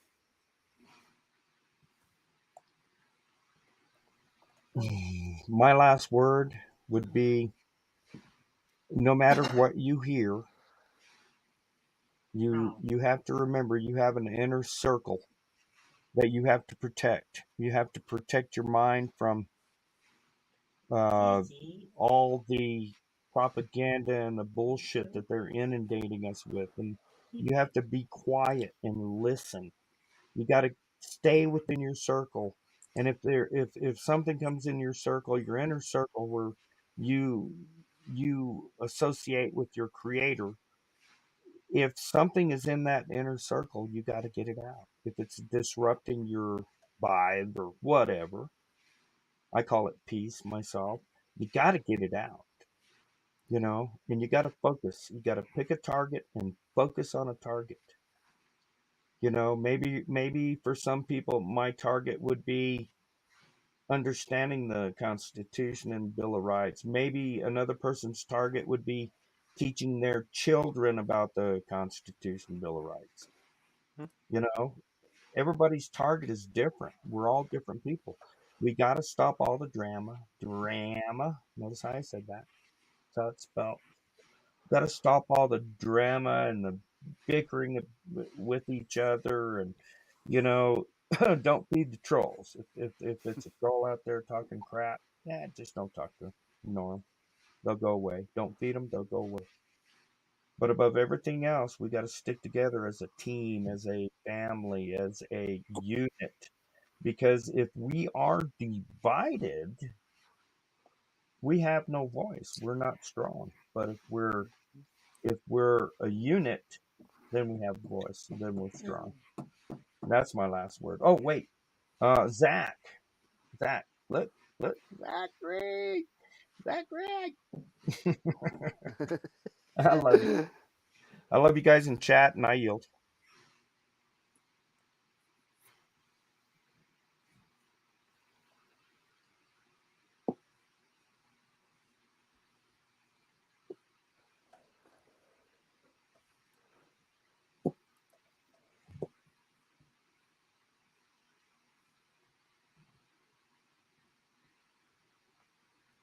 And Zach, I already got the link for Ricky for T-Girl.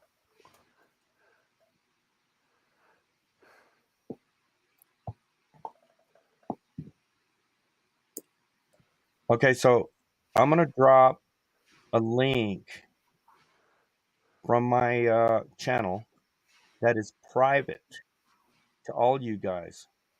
And I want you guys to know this is who I am. When you play that video, you can sit back and go, whoa, that dude is weird.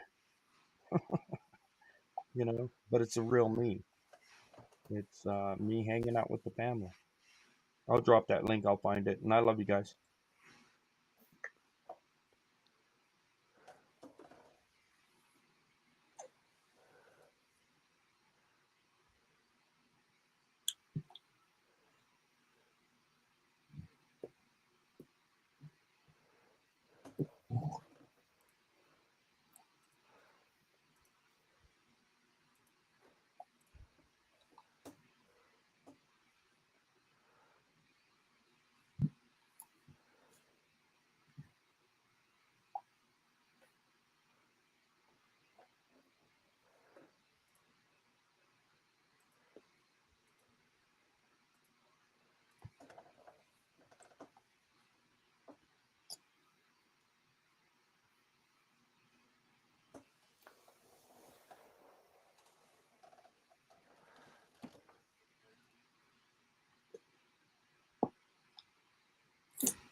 Unmute. Okay, I got it. I'm going to drop this video. This is from my channel. I'm going to drop it in private chat, first of all. And then I'm going to drop it in public chat. Guys, that's it's one of the Ricky, greatest Zach things. wants to say something. Yes, sir. I yield. My final thoughts are that we just need to keep getting knowledge of information so we can fight this evil with our minds. We can understand how to figure out what to do with the gathering of information. Thank you all for joining us tonight, and I love you all so much. The Bible verse of Friday, May 27, 2022 is, again Jesus said, "Peace be with you. As the Father has sent me, I am sending you." John 20:21 NIV. Zach, that sums up tonight very well.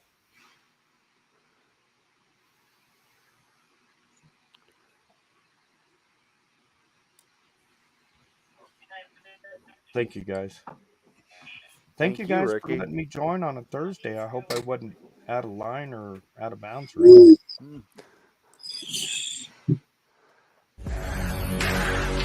We need you now.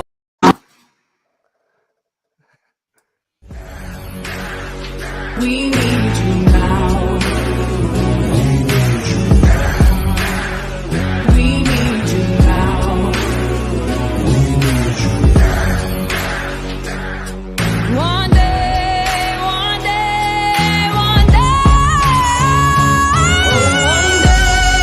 I hope you see the truth.